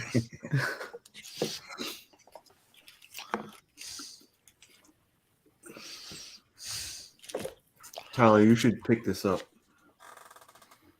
Oh, I did. What's the Here. deal with that book? Why did Tyler buy 20 copies? I want to hear from anyone other than Tyler. Because he believes in it. No comment. What does he believe about it? Listen, when Spec Boy and Statue Girl talk, you listen. So I'm just. China's got a good track record. Justin, can you explain that? No, because I don't even know what goes on in that issue or what it's about. It's an issue 1, isn't it, Tyler? Yeah, this isn't And all it's of them either. part of the I'm still Sandman getting the rest universe? of them. Yeah. So is that what you're specking on, the Sandman show? I don't really want to give too much away because You have your issues. Give it away. but I'm still looking for more. We'll pick them up every There week. was a box sitting in front of the comic book shop, and he just picked it up and took it. Yeah. And that's why he doesn't want to talk about it. The only thing I'll say he's competing is with Lee for you Whack never know who will show up in the MCU and what it can do to the first appearance. Because it's such a beast of like Disney, and we've got Fox. Good morning, Coco Love That's Chevy. all I'll say. Well, if you missed the earlier part of the conversation, House of L, where we're talking about the highest sold comic in the world actually existed decades before Bags and Board. So the secret is to never bag and board your comic. And I did this one too because I Let them breathe. I haven't read that yet, but Hashtag let them breathe. There's no spec in that book. I am same. Oh well, did you read the last page? Oh, did Mephisto show up? When didn't he show up? He's always there. Oh, He's been in the background in every movie. You guys are just missing it. I just feel like Tyler's like restocking on Whack Hack books is all this is. He's out of his Heroes in Crisis books and his Before Watchmen books. I don't think so. I need to go pick up some Fortnites. If you need some, there's some available on Pop's Attic right now. Fortnite? Yeah, I like to destroy those books whenever I can. Yeah, I've seen you do it a few times. You should read issue number 3 before you destroy it, though, because that was such a fun issue. The whole thing was just a Batman versus Snake Eyes knockdown drag out. It was handled really, really well. Pure fan service. Why are they not bagged and board? I need to get some more bags and boards. Just picked it up. Just because I got so many. Do you have the other issues? No, I paid $2 for this at Half Price Books. Nice score. The whole mime and marionette Yeah. Now too. Dude, those are such cool characters. Did anyone read Flashpoint Beyond this week? Oh No, I yeah. got it. Don't point that gun at me. I'm like, God, yes, because that was one of the really cool moments in that series when you realize this dude ain't crazy. Save it Yep. for Sunday. I loved Mime and Marionette. Which that was kind of a big deal because really in the Watchmen universe there only exists one metahuman character. I don't even know what this one is.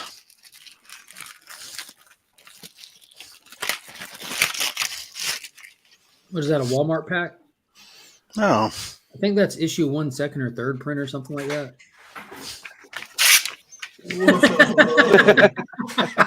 Wait, did you get the code? Fuck that shit. What about the code? Hey, Can you explain your hate?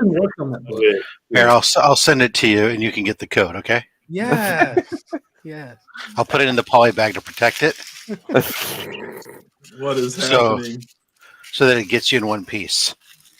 And I'll make sure. I hope he puts that in an envelope and sends it to you. I'm gonna use some packing tape because that's what Burke's taught me. I know people, and I'll send that to you. I thought we were back on Legion's channel, not on Wax anymore.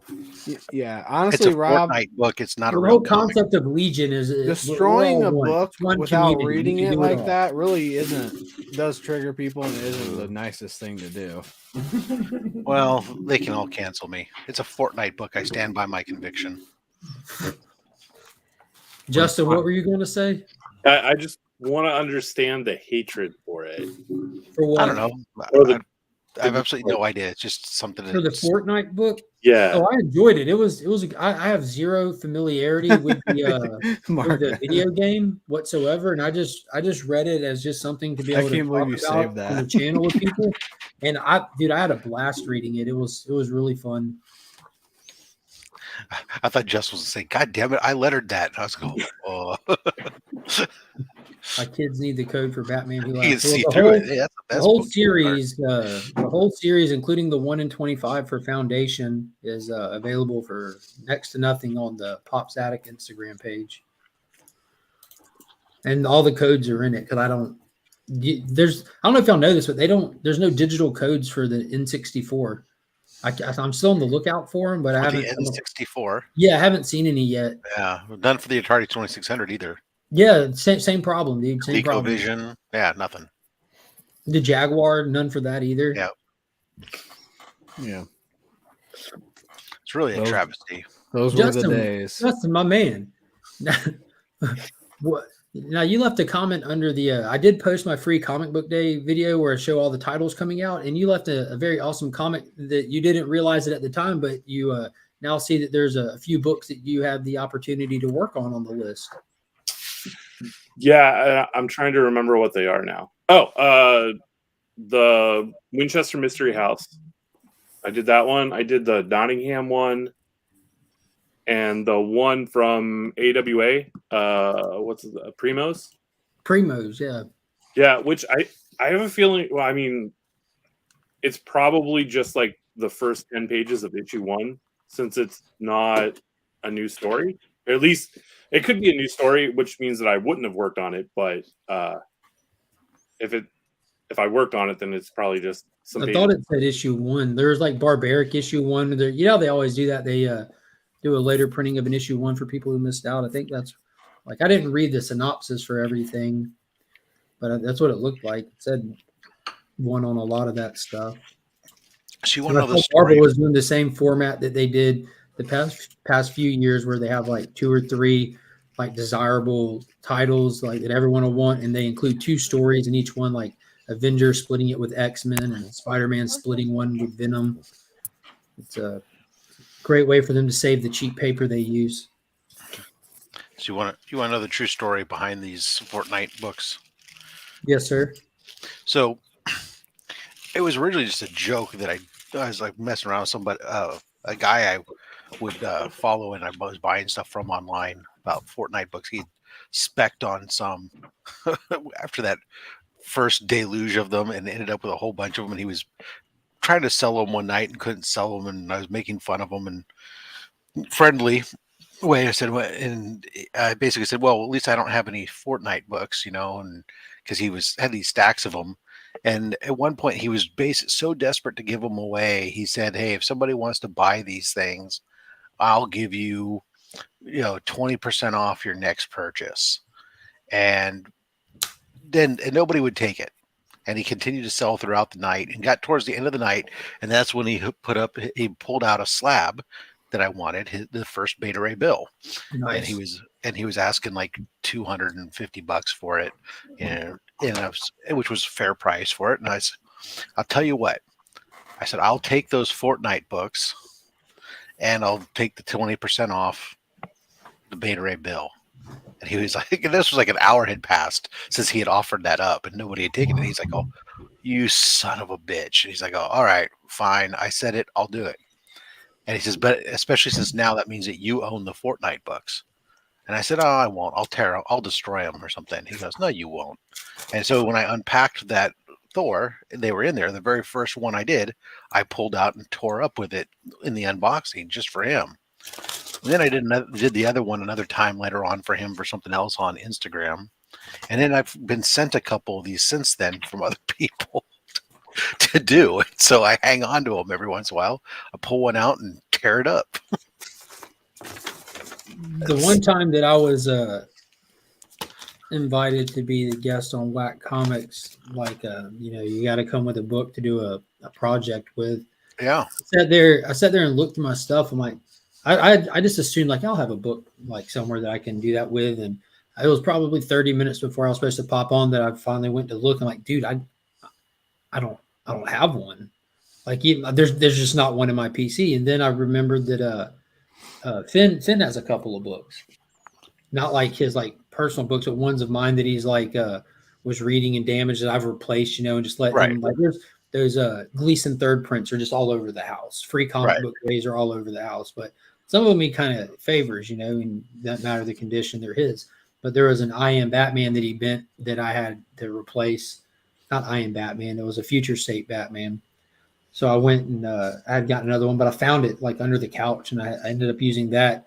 And now I saved the books that Finn has damaged that I've replaced just in case I ever need one, because there's not an actual book in my PC, even from my childhood that far back, that I'm willing to damage. Don't you own Mighty Morphin Power Rangers, like the last all of 15 issues of the? I own all of them. That's just a fire bonfire. I have a couple books. War? No, the last final 15 issues of the first 55. Oh yeah, that was 55. Yeah, I got an ASM 365. No, you're not. But woo, baby, you sure do have some whack act. I'm not saying I don't have books in my collection that the stories are ridiculously subpar. Oh man, I'm saying I wouldn't even rip those up. They're part of a bigger thing. Yeah, I got donated a DC book to do mine. Yeah, I have a couple that come from various orders now that have that big magazine Joker and Harley books. Oh, dude, those are actually good. The Criminal Sanity. Sorry, Rob, go on. Miko Suyon did like half the art on the interior. I think Carla Cohen or somebody did the other. It was a damaged book. I got donated it, so that makes sense. Sorry, Rob. Yeah, no, that's exactly it. I got a couple damaged books that have arrived at various points where I've gotten nothing. Like even one, right? So I got an ASM 365 out there to set aside in case I want to do something with it, just because it came with a corner bent really bad on it, and it's broke colored. I'm going, well, I got enough copies of this that I don't need to hang on to one that's like this. If I need something, I just want to get some shock value from something, it was like, that's kind of like, I find it hard to believe that you couldn't have one, because I mean, I've bought so many things off eBay or just random things where like I had a free book thrown in that was just trashed, like straight up. I've had a lot of those. And I was like, oh, I've taken a lot of those though, and I take them to like the shelter or something. Yeah, and makes sense. Drop them off. So yeah, I mean, it is hurt. Kills a little piece of me tearing up even this book, because it's still a comic book, and it has that code in it. I don't give a fuck about no code, but but it's still a comic book, right? And part of me doesn't want to do that. And I did enough of that when I was working, when I used to have to do that to the newsstand books when I was, back in the day working at a record store. We had newsstand spinners, and I was the guy who every week had to go pull the old inventory off and tear the covers and shit off of the books. That was hurtful. All right. So yeah, I get it. But at the same time, there's certain books I've held on to just solely for various purposes, that just because they look nice and they look like nice books, but they don't, but at the same time, they're not nice books. So you can make it look like you're killing something worse than it really is. Yeah, I'm with Mark. I can't. I mean, anything I don't want, I've already gotten rid of. Yeah. And even as far as the John Ridley goes, I wouldn't rip one of those, Yeah. If I've got it here, it's for a reason. So I'm not going to rip it up. And if it's damaged, or I don't do the multiple copy things like some of you guys do, so I don't understand that side of it. So I can understand, you probably have a better inventory to work with, but for me, it's like, if I can still read it, I don't care if it's damaged. That's like my only qualification trying to complete certain runs. Like, it has to be complete, and I have to be able to read it. Like when I'm trying to complete the Tales to Astonish and those early Hulk books, as long as it's all there and I can read it. That's literally the only qualifications to be purchasable. Absolutely. No. Yeah, I can't destroy comic books. I'm one of those people. I give them out at Halloween. If I don't want it, I make sure it's kid friendly at least, and then I just give them away. Just pass out a bunch of something is killing the children. Yeah, here we go, kids. Sweet dreams. You go to the house, you get berserker. We gotta make sure. Gotta go pack this one up for you, Mark. Hold on. What issue number did I win? It's Justice League number 7. It's Justice League or Action? Justice League. I thought Justice it was an League. Action. Yeah, Okay. Justice League number 7, signed by Jim Lee. Verified or witnessed? It's verified. All the same. I bought it raw from a reputable dealer that does nothing but do signings. So are they real quick, Justin? What were you going to say about the Halloween options? I'm going to give out my comp copies of Zombie Tramp. There you go. Now, I know that you cannot take a witnessed signature from a company, send it to CGC, and get it transferred. They will not transfer even witness sigs. Will CBCS? Well, I mean, they can just re-verify the. They're going to re-verify it. Yeah. That's all they're going to do. Because I have nothing against PGX, but the gold label looks like crap.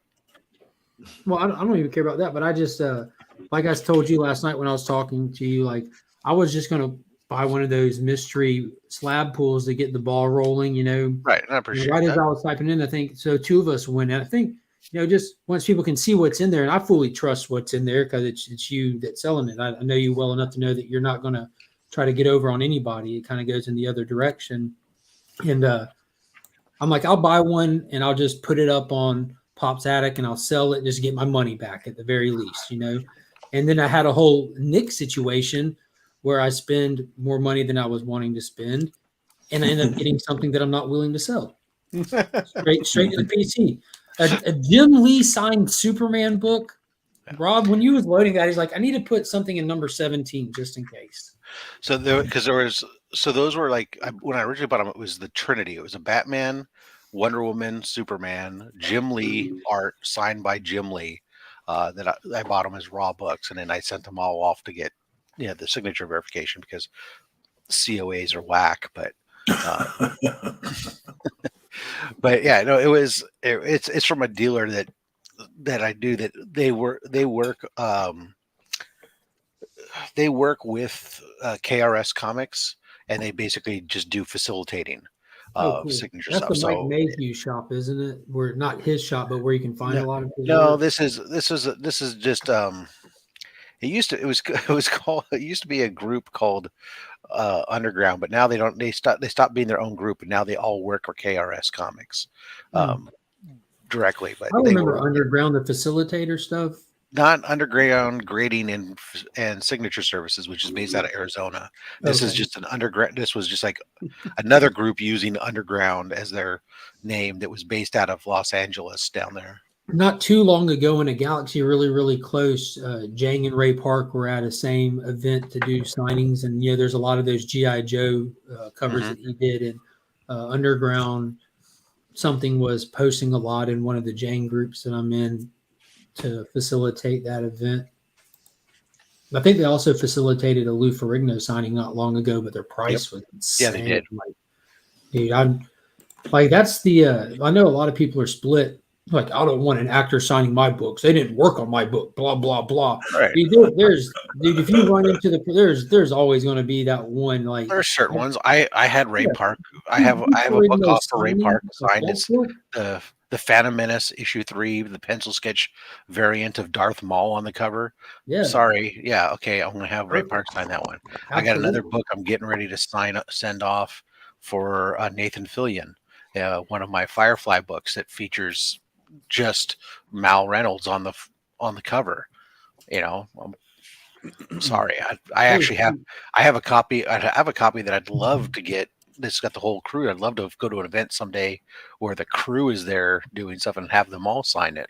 But mine are right here. I've had them in, but I'm behind on mail, Coco. I'm not going to open these then until I'm doing it live, and I'll be sure to show off their unbroken tape and everything in the process, because I've had problems with Black Flag stuff as well. Coco is aware. He's the reason why I got stuff replaced. Is they don't check their books off the printer or something. Like there's shops that I know of that have delayed your books because we weren't happy with the way they came out and we're not comfortable selling this product to you. Black Flag's like, send it.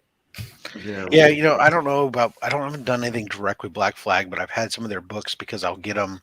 KRS Comics often will partner with them on books, and KRS Comics has been mine favorite from customer service standpoint, because every time I've ever had anything with them and I send them pictures, and I'll always just simply say, hey, again, just like they're saying down here, I know you don't guarantee 9.8, but I believe that this damage exceeds what you think is acceptable.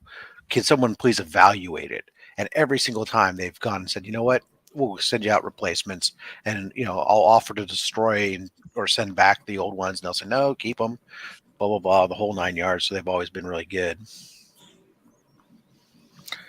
Coco loves Chevy. Underground Grading. There's a company called Underground Grading and Signature Services based out of Arizona they're a facilitator, and they host usually monthly signings, as well as they have a bunch of slab books for sale on their website and other stuff. They do CBCS facilitating though.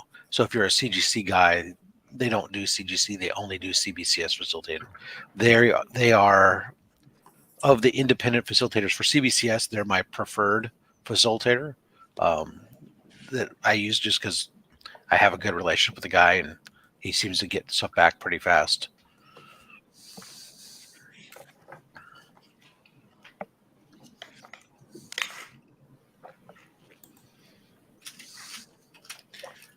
Look at you all.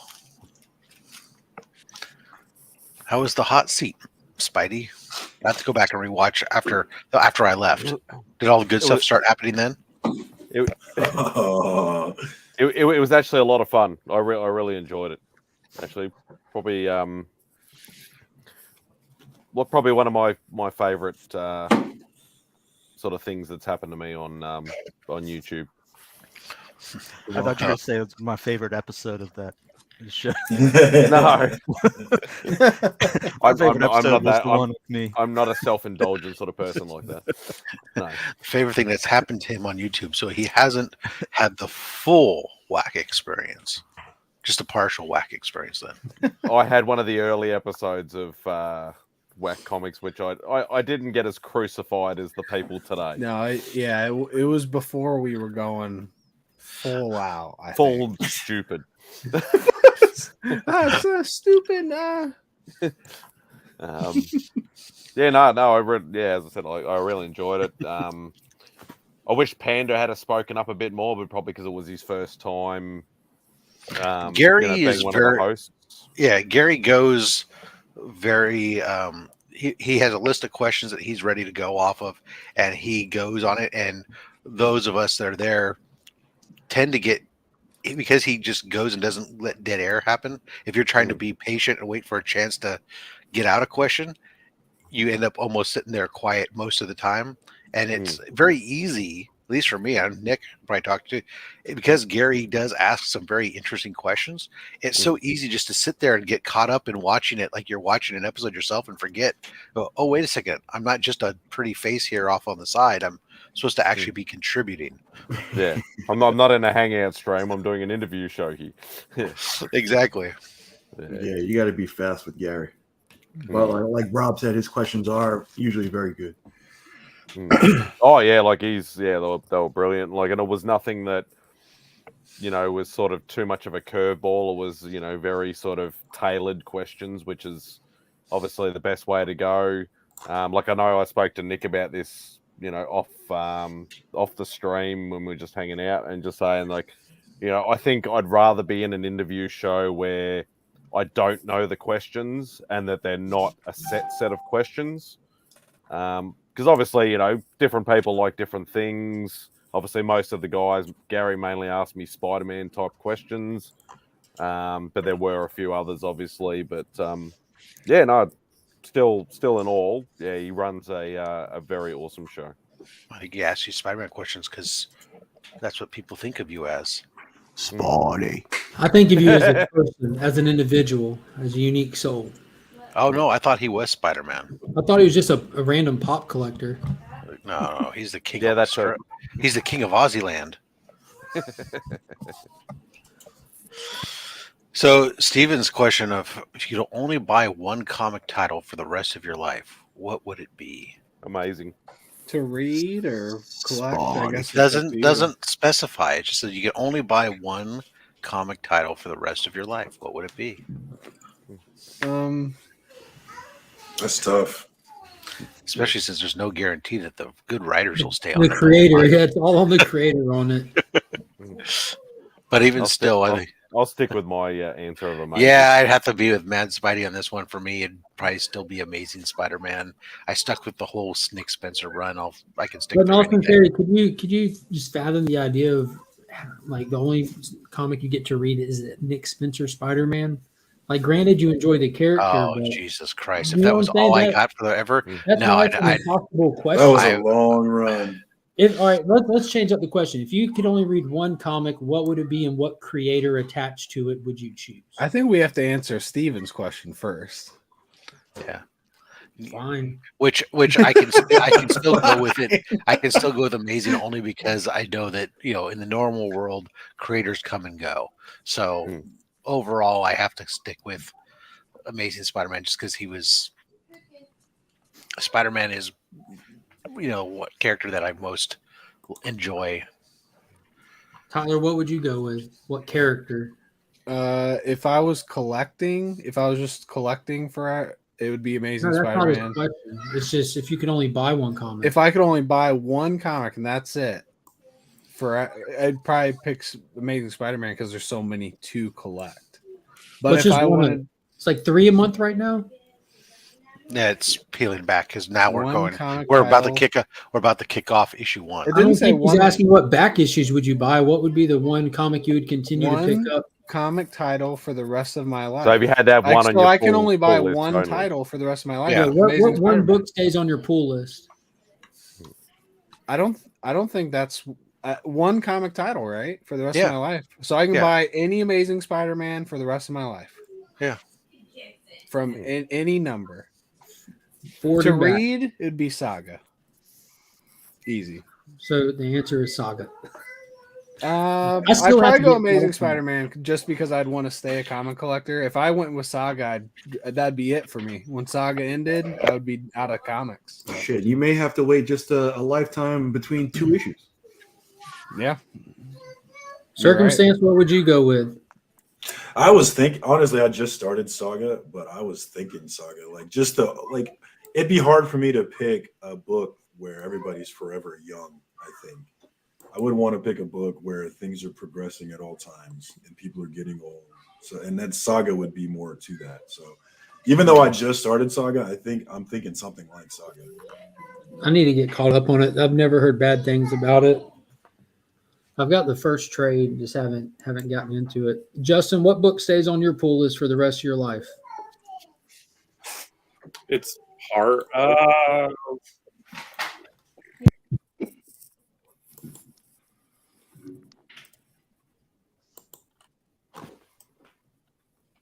Did I kill it? No, I he's killed the thinking. conversation. I feel bad. I came in and just silent. I was like, "Am I frozen?" And everyone's like, they're moving around. They're not saying Go ahead and anything. I'm start like, thinking. Justin's thinking, but the question is, what book stays on your pull list? Only one title for the rest of your life. It's the only book you can get to. See, that's the part that I like struggle with. So I'm Uncanny X-Men. Even though you'd probably get the cheat because nobody said that you have to quit your day job, so you'd probably get exposed to other titles, whereas the rest of us wouldn't. But well, Yeah, maybe we could all go to the library. Nothing says it didn't say we can't ever read another one. We just can't. I don't know. You could only buy one. So we could okay, quick, everybody get a different title and we'll just swap. Yeah, well, be like kids back in the back in the day where you get one book because that's all you can get with your allowance, and then we can sit on the porch and swap books with each other. All right, so it's one title through thick and thin, right? Right. Yeah. Yeah, it's got to be amazing for me. John? Yeah. The writer? I don't know. Does this have to be something that's still going? Like my choice would be something that's not. Yeah, I was thinking JSA, but it's so inconsistent. Yeah, then I mean, if I had to narrow to one that's still going in publication, it would have to be whatever form of Teen Titans that they have going, just because of getting locked in so early on with that series when Wolfman and Perez kicked it off. Those characters, I'm tied to them. Remy, what would be the one title that stays on your forever read list, pull list? I was gonna say I've never had a pull list. The Hulk. Yeah, that's mine. Look at that. Mark. Mark. I knew it was a good pick. Off the rip, I was like, what would Mark choose in this situation? Like, yeah, but it's what would Mark do? Is that's what that tattoo is? You just got right. What would Mark do? Now, I guess that's whatever main title the Hulk has, because it's not always incredible, right? Yeah, it's still just Hulk. Like when it goes from it's always to incredible. just but Hulk, by title, it might not be a incredible. different volume number, pretty much. And I was kind of thinking, like, I think my favorite comic series of all times is actually Tales to Astonish, because like having an anthology series too is such a smart pick because you get a lot of different characters that come and go through it and everything, and a lot of different aspects of it. But it's just a really fun series.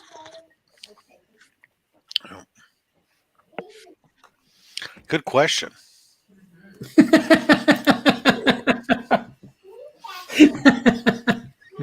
God.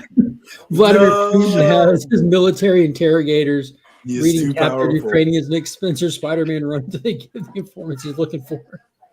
No one man should have all that power. What's the name of the website, Kyle? We'll get up in every table overnight. What's up? So for y'all to travel, the wife has a question. She's booking a hotel for us. Private chat. We're going to Atlanta to see Journey live, and she's booking a hotel, and she's unfamiliar with the website called what? Booking.com, and she's afraid to put her card information in it. Have y'all heard of such a website? Yeah.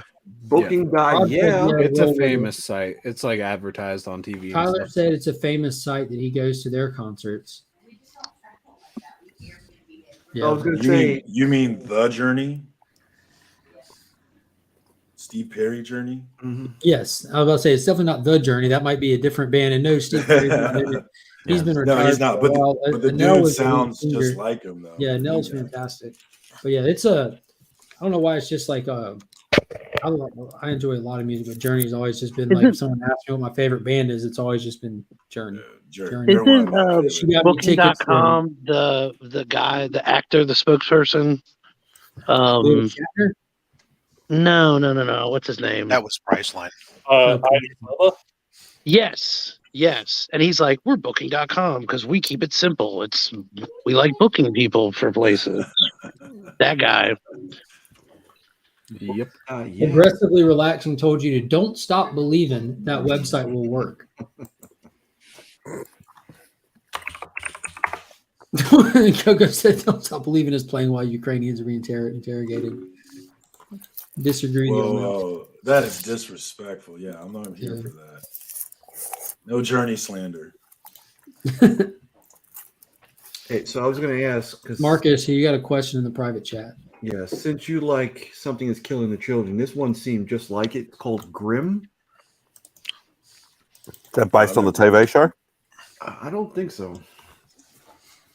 I love the TV show. Look at that prison cover, though. It's even got some of the same people doing the first covers. Jay Lee. It's even like that same style. I've never heard of this one. Is it good? It's not coming out yet. It comes out this month in May. But is it good? No, only the music can tell.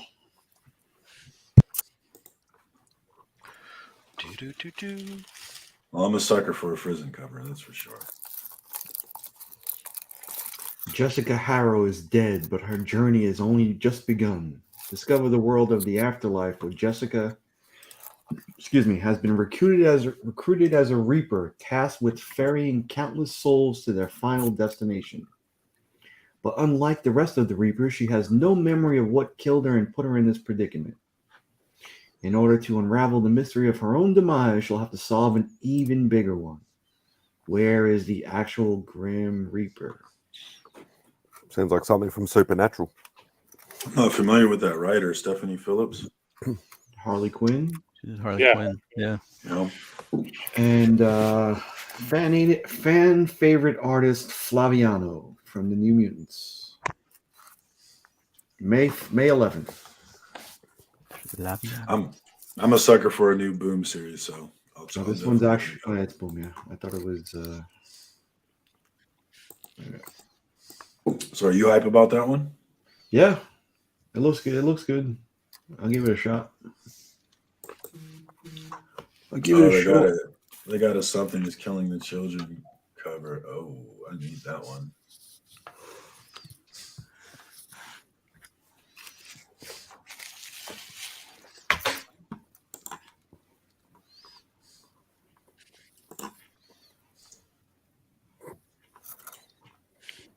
I usually ask myself who does the lettering. That's what's the most important. That's the key. It's key. I'm just waiting for the day where I have a book that I can get signed by a letterer. Then critique their lettering of their name. Ooh. How come I can't read your name? How am I supposed to read that signature? I thought you were a letterer. What crappy signature is this? I will admit, Justin, that when I first got introduced to you, I did go through my list of all my stuff, looking for anything that I might have that was signed that you were on, to try to say, "Ooh, maybe I can finally get a letterer to sign a book." Oh, I don't have anything. There might be some stuff that you have that's under the studio name that I'm a part of. Oh yeah. Do you read Kanto? No. Do you read?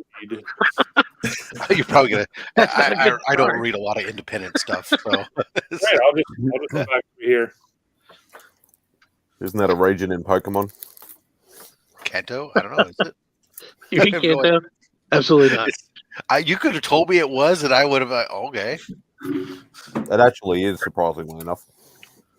Is it really? Start with a K though. I don't know. Oh, Got a $4.99 super chat. Boom. Appreciate that, Eli. Oh, Remy Q. Make it happen. Make it happen. Work for that money, money. Work for that money. Work for that money. Keep in mind, he is at work. There's customers on the other side of the store just staring at him. Oh, man. The comic. Now I got to figure out how to put this thing back on right. What did I just come back to? We got a $4.99 super chat. Oh, wow. Yeah. What's up, Eli? Your hair, Since we don't have cinnamon, I have to be the cinnamon. your hair still looks great, Remy. Hey, thank you. Yeah, the Q actually stands for cinnamon. Mm-hmm. If, in case you were wondering who was the magic behind that shadowy figure, this guy right here. That was actually his butt crack. That was my butt crack. Yeah, I sent that to DJ. The And I was like, here. lack of lighting has a slimming effect. That's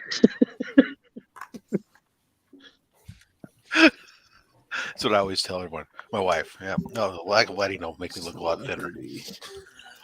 If you can't see me, I can look like anybody you want. Oh, Freaky Louie. Yeah, I got some work nonsense to Let me take just care of. beat Armor Island and on the next Sword and Shield DLC Diamond Tundra. Rob knows what I'm talking about. Yeah, no, I don't. Honest, I have no idea. Is that Diamond Tundra? Is that like a freaking what's that Minecraft thing? I honestly don't know. I'm a dunce. I know there's a sword and shield in Pokemon. Is there? Is that what he's talking about then? I don't know. I don't know about the rest of Armor Island. Help me out, Tyler. What's Armor Island? On the next Sword and Shield. Shield on DLC Diamond Tundra. Rob knows what I'm talking. Yeah, it's Pokemon. I mean, you knew that, Rob. You're just messing with me. I can speculate only because they're bothering to inject my name into it. But I mean, Diamond Tundra threw me off because I remember my kids playing Minecraft and something about diamonds and environments and stuff. And I don't know. I don't pay attention to my kids. Who can do that? That's like takes effort. Mark knows what I'm talking about. What'd you say? I said, who pays attention to their kids? That takes too much effort. I was actually listening to him instead of you when you said that. It's kind of funny. It's ironic. Yeah. I'm just listening to Monkey is dragging Kyle this morning. She is straight dragging her. So she had to go to the hospital last night. So we stayed up ridiculously late. And so she's being sweet, but she's in rare form. And like she won't let Kyle sit still. She's walking around with a half-eaten sausage corn dog with flip-flops on, high-stepping, and then making her go get everything else out of the kitchen one at a time. So she's got a schnitzel. She's high-stepping around the place. What kind of house are you running over there? Did anybody address Dan's question yet? I was thinking about it. I was thinking too. You could get I mean, one Todd book McFarlane is the time number graded. one. I don't know if he counts as a celebrity, but I'd get anything Wonder Woman related signed by Linda Carter just to have something that Linda Carter touched. that's a good one. That is a good question. Zack Snyder.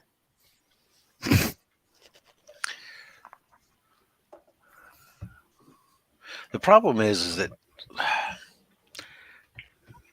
the way that CGC does their celebrity signings, it's actually through they're partnering with another company, and they all just charge so damn much. And I can't think of a celebrity that I'm willing to pay $500 or something to have them sign a stupid comic book for. But I feel like money would have to not factor in. Yeah. But let's assume, I was gonna say, assuming though that was you more just in get line it with because you like with it, the normal things, or that I'm just back to being stupid rich or something, then I would.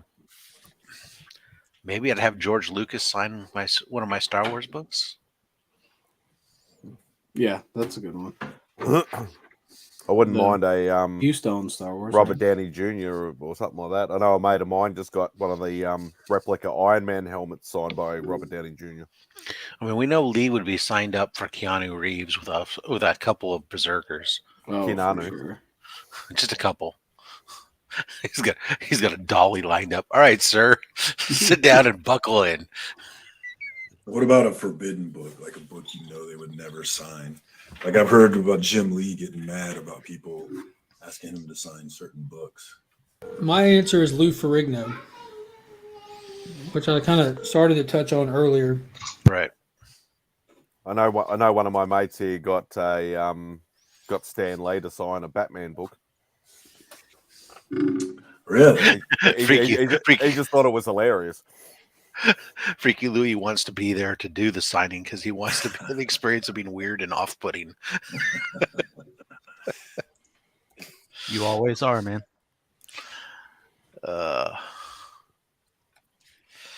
Want Will Smith to sign any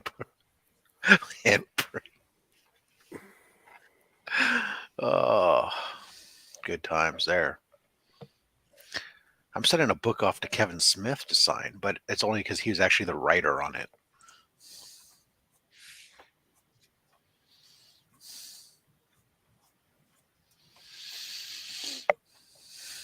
Get Kravitz to sign that prison Catwoman cover. That'd be dope.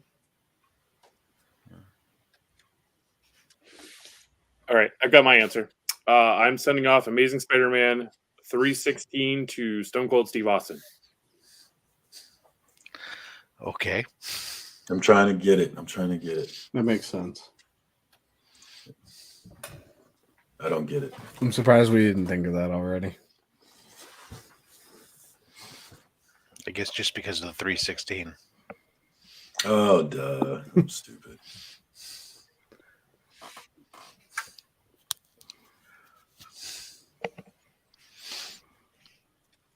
Man, did I kill it again? I came back. Everything. What happened? What I missed? Take your shirt off. The question was, Remy, if you could have any one celebrity. Where to go? Since CGC's been doing more celebrity signings, if you could get one living celebrity to sign. Living celebrity. Yeah, living celebrity to sign and have the book graded. Who would you choose? Comics and magazines count. So any living celebrity to sign one of your comics or magazines. Wow. What everybody said. Well, I said George Lucas to sign my Star Wars 1 or something. Was one thing I could think of. But now that I'm thinking about it, since magazines count, maybe you could find some Playboy somewhere with some. Yeah. R.R. Martin has a fan letter in Fantastic 434. I thought I could get him to sign it. There you go.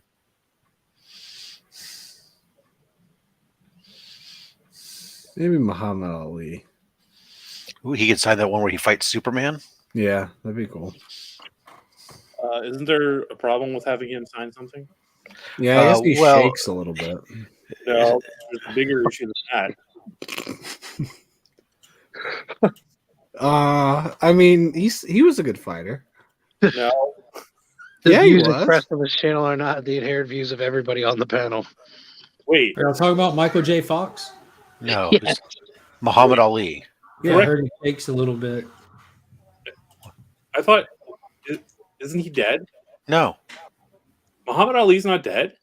No. Yes, he talking about died Michael in J. Fox again. 2016. He just doesn't talk very much at all. Yeah. He's dead. When did he die? 2016. What? Yeah, he hasn't said much since then.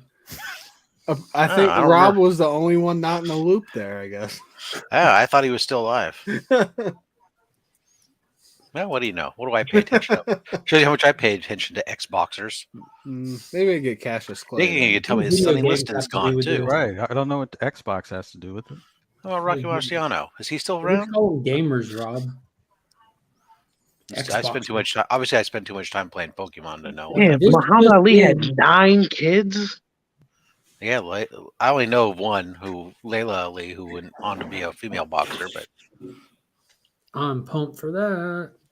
Batman White Knight presents Red Hood. I'm assuming it'll just be a one shot. Yeah, that's what I was wondering, if it's a one shot. Hopefully.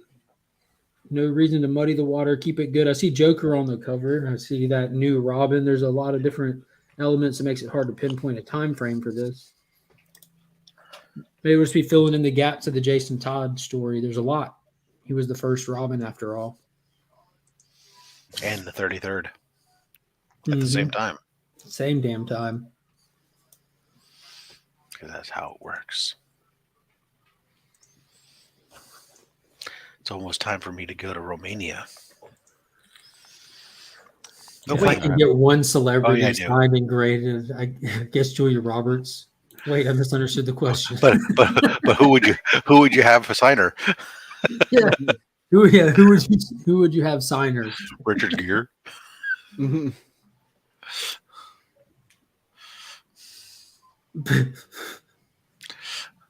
Yeah, like can you get him just to trace it, do the old neck, yeah. Trace the hand, get Will Smith to remark it with a hand turkey.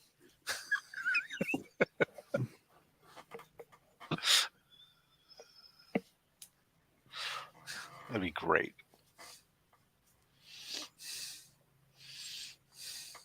I'm still baffled that Muhammad Ali had 9 kids. Well, why not? One of them was a junior too. It sucks for him. He didn't even box. Yeah, what's really sucks is to be a George Foreman Jr. There's like 20 of them.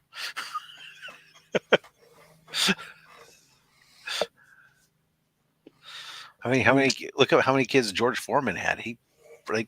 Muhammad Ali and George Foreman were going round for round on that one too. Did he really? I didn't know that. Yeah, George Foreman had a bunch of kids. Maybe you get Jada Pinkett to sign like Lex Luthor. Holy crap! He did.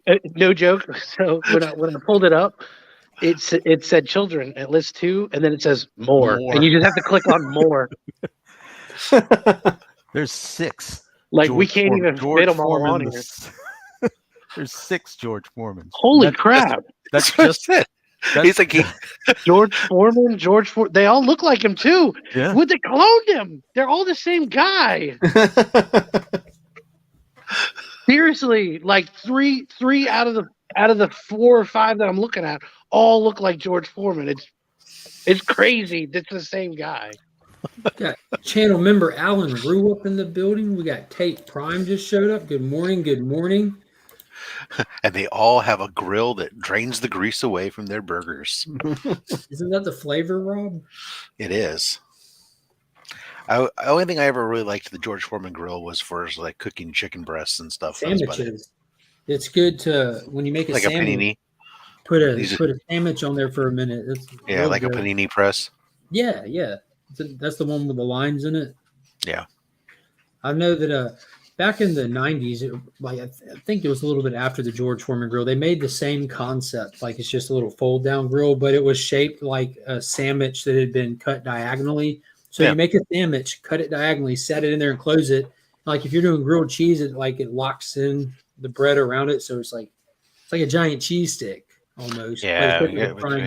You had a cast iron press that just goes on top of it in their cast iron skillet, and that works. Yeah, I don't know why they would think they need to actually design, fabricate, and sell a machine that only presses grilled cheese sandwiches. But it was my waffle iron does that too by flipping the plates over.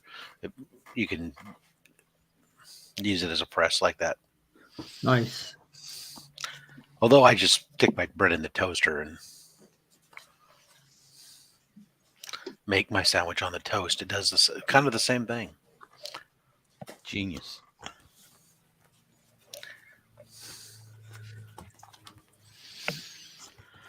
All right, boys. I got to go do real work. I miss you already. I appreciate you hopping on, man. It was good seeing you. Yeah. Before you leave or before you go to work, don't forget to hit that join button. I'm still chipping away at you. I'll see if I can find it. All right. Good luck. All right. Take care, guys. Bye. Take it easy, bud. He teases me with joining the channel membership. So it's like That's a commitment, man. My goal. Like I feel like I'm not doing good enough for the viewers if Brother John still is holding out on us. He watched the Coming Hunting Miracle video. But he saw that I picked up that Forever People #1 that'll be included in a membership giveaway here in the future. He said that I'm really tempting him. Yeah, understood. What is up, Chaos and Comics? How are you doing this morning? But you know, the problem is that Remy has the one of one Forever People, man. I mean, it's like you could sense that I was gearing up to brag about it. Like you could see the excitement in my face. The second he said Forever People, I was gonna be like, I remember when I got my Forever People #1. It was a glorious day. It was a 1 of 1.5. No big deal. It's the only one in existence on the census right now on the planet. Mine's not as exclusive as yours, but mine was one of my first slab purchases. It was within the first 5 slabs I ever owned when I got it. So I was happy that I did because those before it. I mean, it's not like it's like a high price book. It's definitely affordable, but I got it before it went up to what it kind of exists at now. Yeah, I think it's a good key to have. Like if you're picking up keys, and especially now, like DC keys, it's such a good time to grab them. It's like, shoot, man, yeah, snag that thing up. Now, I've been screaming that for a couple of years now, and I've watched the DC keys start to rise now as well. Mm-hmm. But the whole shop where the market is not is kind of like, if you're a fan of enough stuff, at least, you know, if you enjoy both Marvel and DC and you're wanting to beef up your key collection, just go after whatever you're not seeing posted about all the time. Whenever people are bragging about a book or hyping up something, that's the worst time to buy. What the? Well, unless Tyler mentions it, because he's recently talked about a spec book that he's really getting into, and I'm going to invest heavily on that as well. Since Tyler showed off that book earlier, it's gone up 400% on eBay. They're now selling for $7. Yeah. No. Hopefully, Comic Tom gets it on there. I can't believe they made a remake of Firestarter. What are they thinking? Continue to look is all you can do, babe. I am the Firestarter. Why would you want to replace a movie with Drew Barrymore in it? I don't know. That woman is an institution unto America. Twisted Firestarter. All right, so Doctor Strange, I can get tickets for. I know what you're talking about, Matt Spidey. I can't get tickets for Top Gun yet. The 6th, I think. I need to get ready. Yeah, I'm trying to figure out where I can get more of those, Tyler. That's my only thing. Is the shop's all out now? Because I've already figured it out. We're talking about my retirement at this point, right? So I'm just clearing everything out of the account. It's never too early to talk about your retirement. Yeah, and that's what I'm saying. So it's an investment on my future, really, and it's not a quick flip. No. Well, and so that was the thing is I figure I got a couple years of the kids left, anyways. So, if I sit on those for 10 years or so, I'll let a decade go by and then cash out and just be so crazy rich. Yeah. All that generational wealth that I will have acquired. You might be able to move to like one of the best places in the United States, like somewhere in North Florida. I thought you were going to say somewhere else. With your gator suit. Yeah.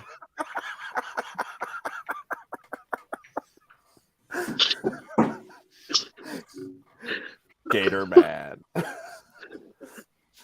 Man, I love you guys. Nobody will ever get that except for the two of you. I just can't wait till I can cash out on all that spec. Oh man, it's gonna be amazing. It is. We'll be the only people. Think you're only a couple hours from Tampa.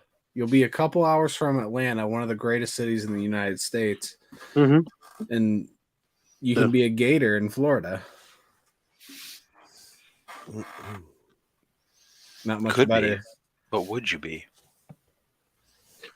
Or you could retire over here and sit on beaches and drink VBs all day. Yeah, that's true. You can get them imported in Florida. Go down to the servo, pick up some VBs. Yeah. I think I might just sit around in my fancy car and wait for somebody to stop and ask what I do for a living, and I can tell them I invested in the right comic book. Yeah. At the right time. Yeah. It's a really nice car, man. What do you do? What did I do is what the real question. I watched Whacked Comics. I think I do Tyler. Is it VB? Yeah. It's VB's, right? B. Yeah, it's VB. B for Bob. Well, bitter. You guys look like Or bitter. Panhandle Yeah. residents to me. Yeah. I'm going to take that as a compliment. Thank you. Uh-oh. Let it ring, Remy. I guess I should find out if my son wants to go to this movie or not before I buy tickets. I hope it's good. Since he'll be back in town.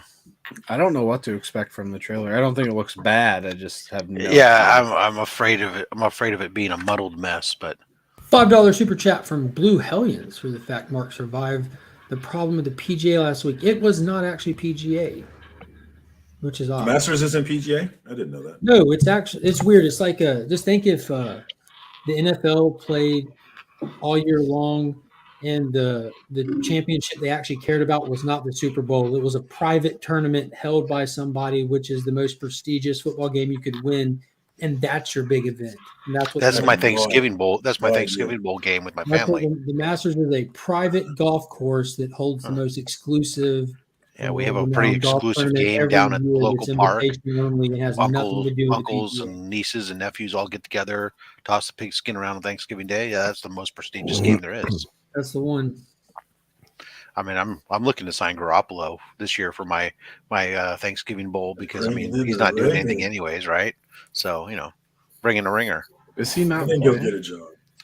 The Niners are still holding on to him because nobody's offered him anything for him because the guy went and got shoulder surgery and everybody else moved around on other things, and so now the Niners are sitting there.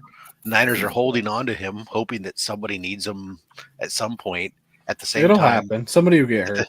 At the same time, but at the same time, Deebo Samuel, their top wide receiver, is now removed all the team stuff from all his social media and wants to be the highest paid non-quarterback in the NFL. And their money, they got $25 million tied up in Garoppolo. He's not getting Tyreek money. We'll see. Well, draft's going to be super interesting, man. I can't wait to see what happens. It will. All right, that's sports ball. Sorry, guys. Yeah, Are you talking about the actor? Unless you're talking about Super Pro. Well, wow, sports ball. I do have Super Pro. I put a copy of Super Pro in the giveaway box for Slab Hub the other day. Oh, nice. Who's on next? Is that Matt Woods? Matt Woods is on tomorrow. Thank you for asking. I'll try and wake up at 4:30 in the morning. I know he.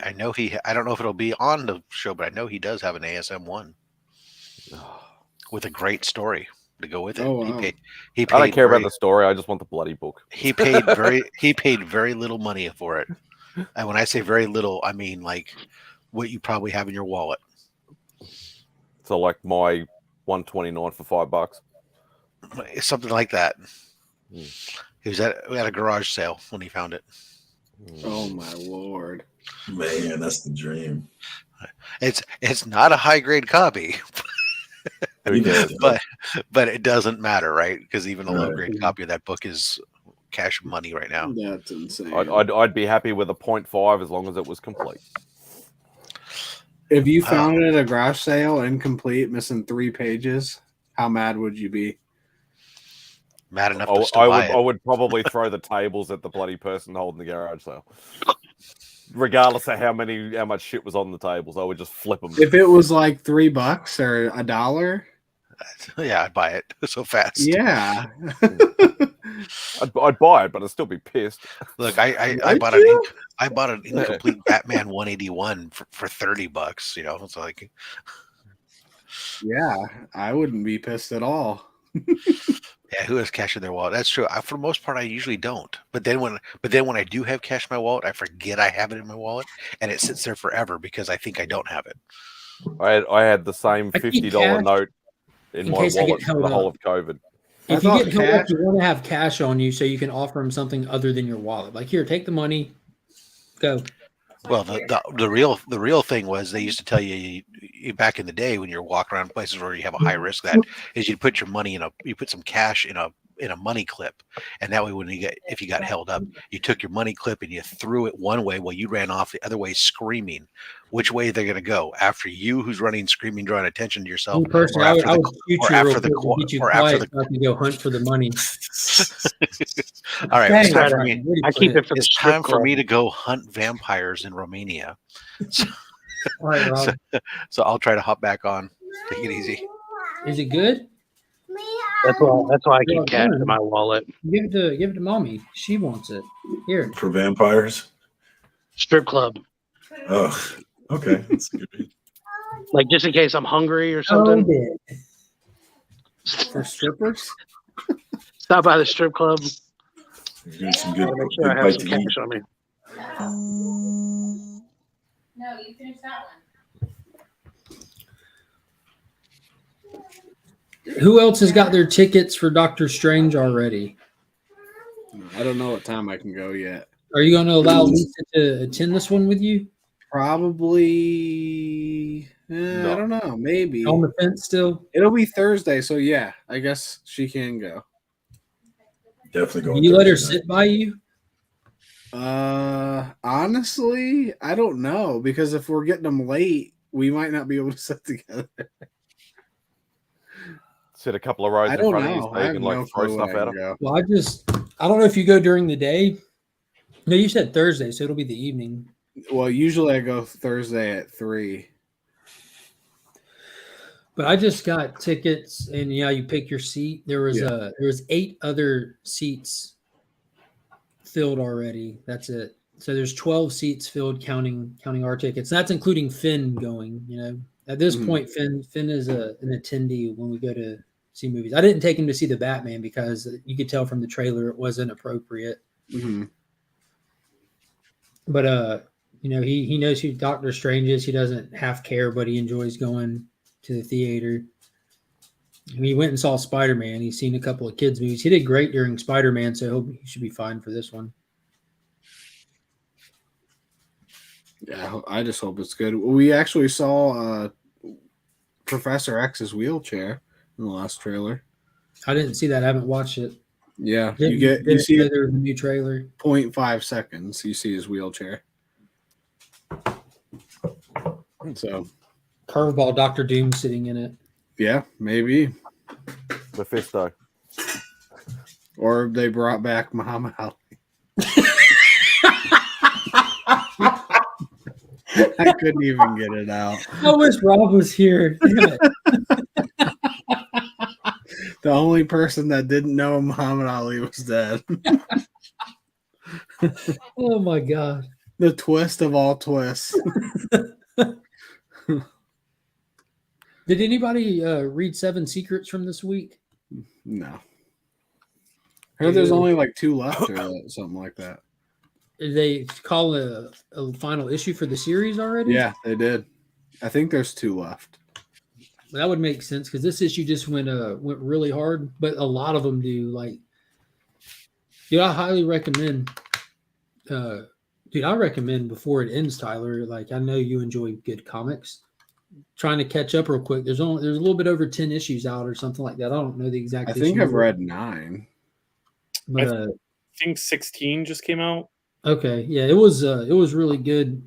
There's been since issue 6, this book has been non-stop. Have you read any of them, Justin? I have. I'm really behind. I might be something like 10 issues behind on it. So you're right about to the point where it does the big turn, the big reveal. Like issue 6, the finale, the final few pages of issue 6 turns the entire series on its head up until that point. Like they kind of bill it as a certain style of thing, and then it just explodes into what it ends up or what it actually is. I might be right before that. Yeah, you would know if you passed it for certain. I must not be there yet. I must be farther behind than I thought. I think that issue 4 and 5 was the Seekers laying siege on the holders and protectors, like they're trying, like the big attack happens. That's where I'm at. Yeah. And then the way that attack pans out is the big holy crap. And then the very next issue, they just continue just to lay it on you. Like there's just so much. It's awesome. I'm actually hoping that I like what Boom has been doing lately in releasing a lot of stuff in those like oversized hardcover trades or those oversized hardcover pieces. Yeah. I'm hoping they'll do one for Seven Secrets as well.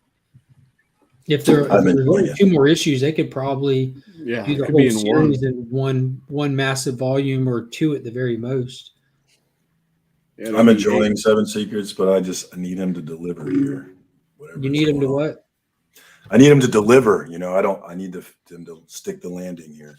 Yeah, if they're gonna end it, because what's been cool is they've done so many like major gotcha moments. You know, there's been a good handful of them, but I wonder how they'll actually taper it off. But Tom Taylor, man, he's a solid writer. I can't think of, like off the top of my head, I can't give you an example of him not sticking a landing. You know, with a lot of the stuff that he does, it's like he's just a good writer. Whether it's your taste or Gemini mailer conversation, huh? I said always shipping a Gemini mailer. Yeah, that's a plus. No, Tom Taylor's one of the guys I follow for sure. Or Remy, a comic shield. Doesn't have the right flow. That's the only way I remember Tom Taylor. Always shipping a Gemini mailer.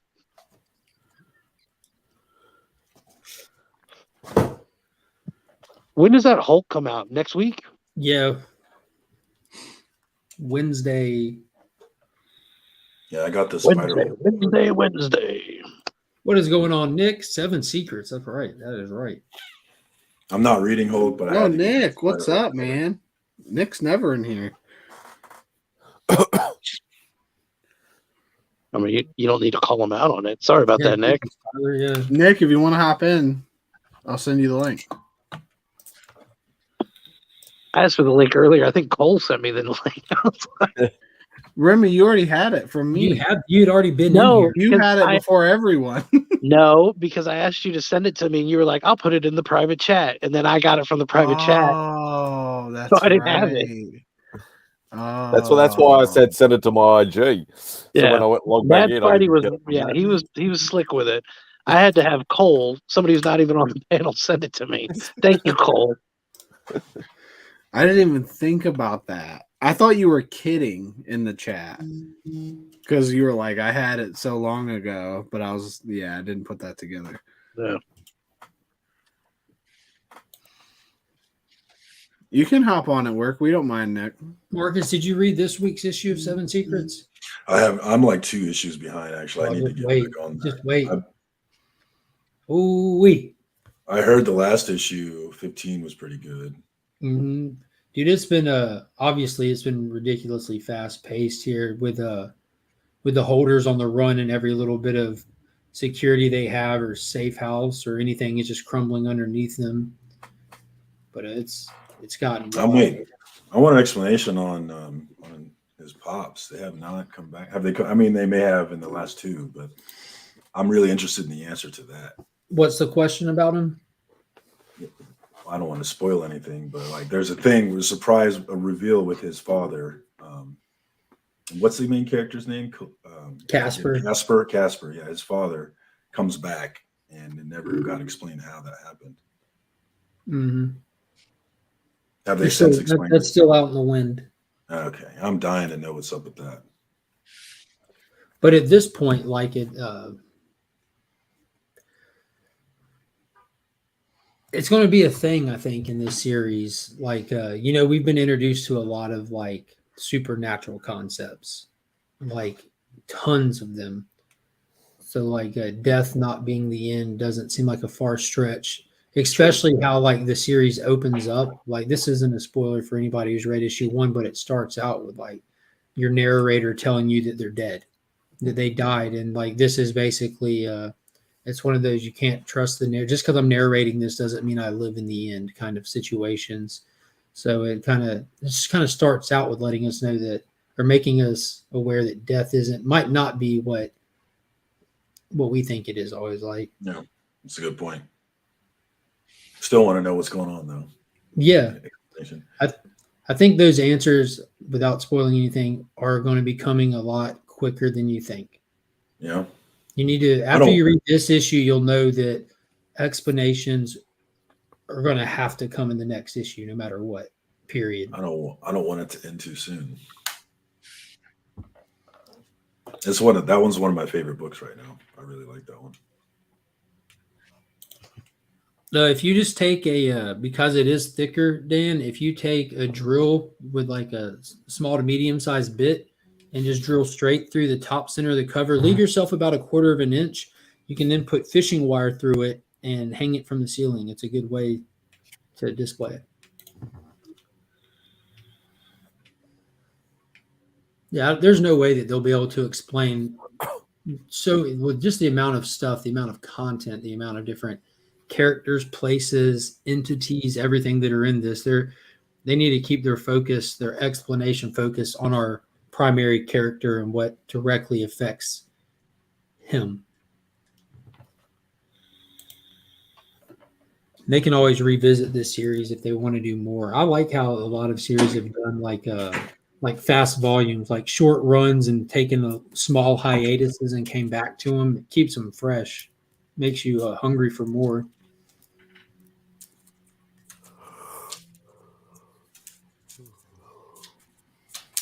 Anybody reading She-Hulk? I dropped it after issue 2. I decided to jump in late. I don't know if I'm gonna like it or not. I like those Bartell covers though.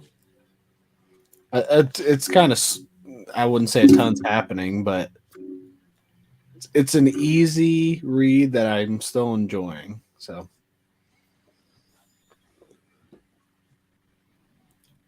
I can't remember. I think it was Brandon, little Brando, that compared it to Sex in the City. I think that is the most accurate comparison. It's a superhero Sex in the City. No. If that's what it's intending to be, they're doing a good job. For me, I couldn't care less. I'm trying to care less, but I can't, because that's how little I already care to read that title. Yeah, that's not selling it for me. But again, that doesn't make it bad. That just makes it, they're doing something that I'm just not interested in.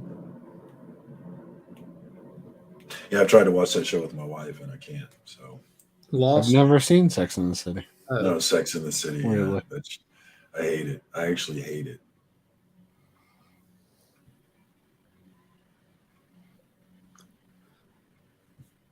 I hate most of the stuff she watches, though. Give us another example. Let's see if we're on board with you or not. 800-pound life or something like that. Yep, I'm on board with you. Yep. Never seen that. Oh my God, I hate it. There's times where like dinner's ready and she'll have it paused on unpleasant. I don't even want to eat now. I'm trying to eat dinner here, woman. There's people on TV, just food all over them. It's very. I don't know what's wrong. Impressive. Can't lose weight. It's very impressive. I have a lot more empathy for them though, because it is like it's, they're eating an amazing amount of food, and it's like wild to us, but like food is like a drug and their body is telling them that they need that much. And if you've ever been hungry, it's really hard to fight that urge, Yeah, I think so I've seen that plenty of times. What drives me crazy are the enablers that surround them. Yes, because none of those people are getting up and walking to their car and driving to get their own food. And that's one of the things I say to her, and it's true for Intervention, which is another show she watches. There is a pattern to the show, and one of the patterns is the enablers. They have to have enablers, or they can't be doing what they're doing. Yeah, the difference with Intervention is typically the people that the focused people are capable of causing havoc without the enabling. It's almost like the lesser of two evils kind of things. With the 800-pound life, again, that person isn't getting up. It's 100% fueled by the enablers. Well, Like, if you brought them one day, decided to bring them 7 cheeseburgers instead of 8, what are they going to do? They're going to, you know what I'm saying? How are they going to negatively affect your life or their life? You could literally put them on a diet without like Might eat your hand. Without like slamming on brakes or causing them major physical distress from heavily altering their diet. You can slowly work them into a healthy diet. Yeah, with intervention though, drugs are expensive, and there's always somebody there paying for it. Yeah, or they're robbing you or they're coming in your Well, house. that's why the person is paying for it. Yeah, exactly. That's what I'm saying. So with intervention, there's like a lesser of two evils. I can sit here and do what I can to monitor. It doesn't make it right, but like, you know, or they're going to come in here and steal my TV. In both instances, they're trying to help, and they're doing quite. Yeah, they're just causing more damage. Yeah. But yeah, shit like that, y'all. I can't do it. Well, I'm sorry you have to go through all that. I don't actually. A&E thanks you though. A&E thanks y'all for your service. Whatever happened to a good old Dog the Bounty Hunter? She loves that show. That's another show I can't watch. I enjoyed that one. I used to love the repo shows. The repo shows were funny for me. Mm-hmm. I can't do reality TV. There was an airplane repo show that came on for a short period of time. It was either on True TV or Discovery or something. It was pretty interesting. Who knows how much of it is like stage set up or whatever, but it was still fun to watch. You know, one show she watches that I don't like I don't watch it with her, but like I do get stuck like checking instances with it is RuPaul's Drag Show. That show. Yeah, Kyle watches that. She enjoys that one too.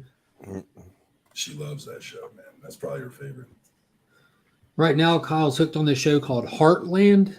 It's like a bunch of country people living the country life, but in Canada. Oh, Didn't know that there's a Heartland in Canada, but apparently there is. That sounds like something my wife would watch for sure. Don't let her know it exists. You don't want to bear this one, I promise. She watches that Naked in Law. Well, she used to watch that Naked in Law show or whatever. Naked and Afraid? Naked and Afraid. Something like that. Yeah. I love the survival shows. The best survival show I think that for me that I enjoyed the most was called Dual Survivor. It was on Discovery for years, and they would have 2 people. They'd drop them off somewhere in a jungle, desert somewhere, and give them a scenario. You know, like you were hiking up this mountain and rain started and landslide threw you down, and you're only left with these little bits of your pack and everything. You have to find civilization, you know. And it wasn't like they were trying to pretend like we're really going to die out here if we don't do this. They're like, this is just an experiment, an example of if you were in this situation, things to do. But they would always pair it with like a kind of a naturalist, you know, and then somebody who kind of had like military background and experience. So you'd get like 2 different perspectives with how to go about doing things. It was just really, really awesome. I would die first. So when it all comes down, I'm definitely finding one of these doomsday people that are just ready. Find you a good prepper. Like, what do you need, boss? I'm here. Reporting for duty. Because they are one day. I really feel like some of them are going to be like, you know, they look like the crazies, but man, someday they might be right. That's an impressive skill. That's a good movie. To drop you in the middle of nowhere and just to be able to survive. We can't even, you know, add and subtract without a calculator now. So there's this show called Dude, You're Screwed, which is saying like there's a bunch of survivalist guys of different backgrounds, and they were literally playing a game with each other, and they just filmed it. They would literally like black out somebody and take him out in the middle of nowhere, drop him off, and you have 48 hours to find civilization or you lose the challenge. And they'd be like, he died. What happened? And no, they follow you, and they're in like they're like in a little command post nearby, watching and monitoring and everything, and having fun with it. And they're all survivalists, you know. So it's not a challenge of if you can get out; can you get out in the time frame we set for each other. So they dropped one dude in the desert, for example, and he just pushed himself so hard trying to beat the time frame that he exhausted himself and didn't make it, you know. So there's a different challenge aspect to it, you know. They're not trying to be like, oh, look, they're really out here going to die, you know. But it was really fun. There's this in the like the survivalist community, a guy named Matt Graham who's really, really popular and really good at what he does. He was actually on Dual Survivor for a while, and they dropped him off somewhere. And his problem is no matter where you drop him off, he just gets comfortable and wants to settle in, because there's no aspect of can he survive. 100%. He can spark a flame and make a fire in the middle of a tsunami. Like he's that guy. But Hey, Austin. he drop him off and he looks around and he's like, this has got to be the right way. And he just starts jogging and he just doesn't stop. He just jogs in one direction and just runs straight to civilization somehow. An episode of Dual Survivor, they were looking for a water source and they're looking hard, trying to do this, that, and the other. And he sees a butterfly, goes, butterfly. And he just goes running, chasing after it. The other guy and the viewers have no clue what he's doing. And little did you know, he had run straight to a water source. And like, how'd you do that? He goes, butterflies always fly towards water. It was on somebody's phone was buzzing. So it was an interesting fact that you learned that if you see butterflies out in the wild and you're looking for water, follow it. That's some MacGyver shit. They require water regularly, so they stay near or go to water sources. Like it was really cool stuff you pick up on. What up, Austin LeMay? That's dope, though. Yeah, this guy named Cody, who's one of the naturalists on the show, he walked around barefooted for every episode, except when they dropped him off in the snow, he ripped up a piece of something and wrapped it around his feet.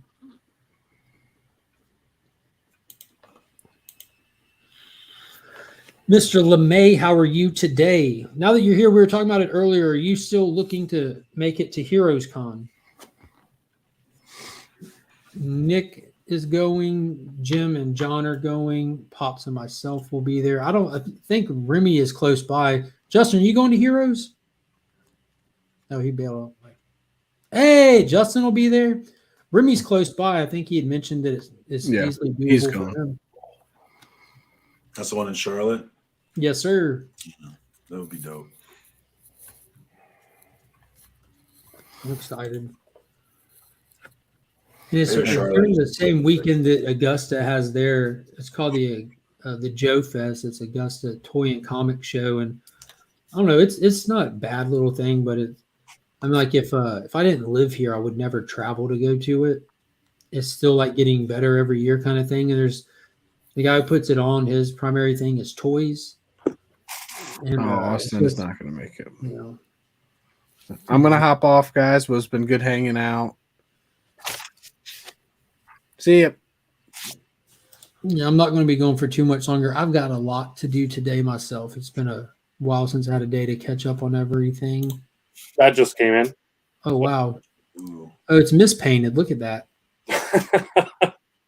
Yeah, it's a misprint. That's pretty cool.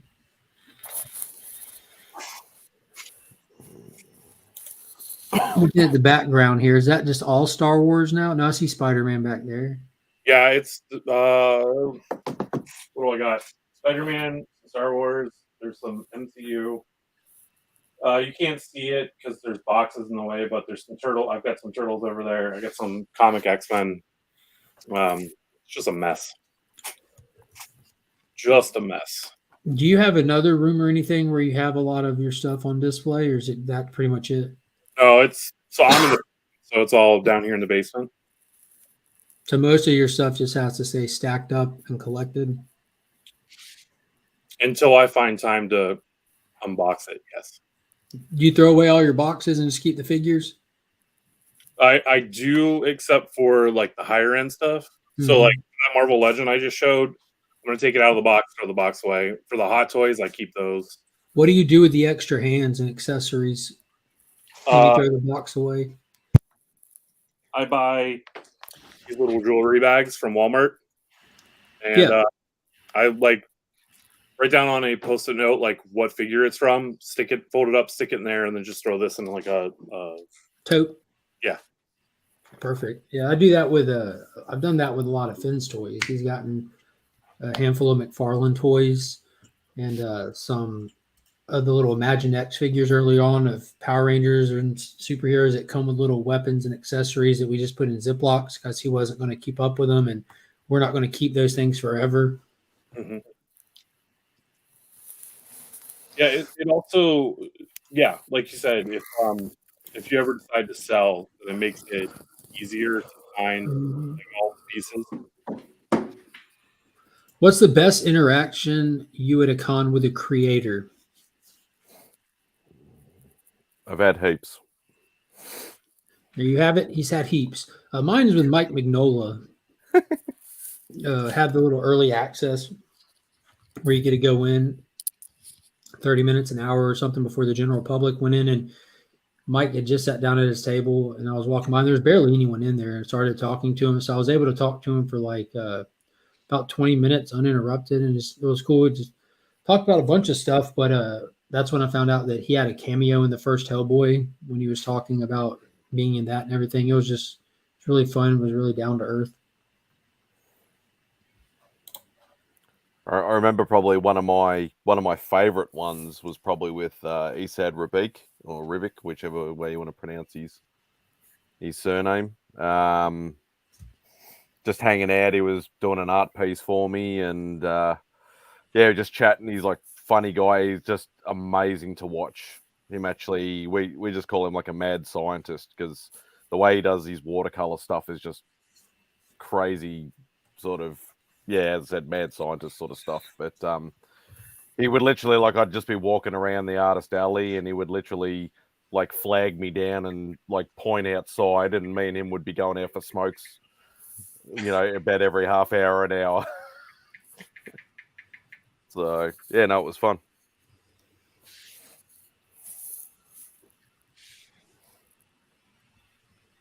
I'm gonna jump off here real quick, fellas. I gotta go get some stuff to make a cookout. I'm about to be hopping off here too and running some errands. I got a lot to catch up on, including going to the shop and picking up lunch. So I'm gonna do that while I have this window.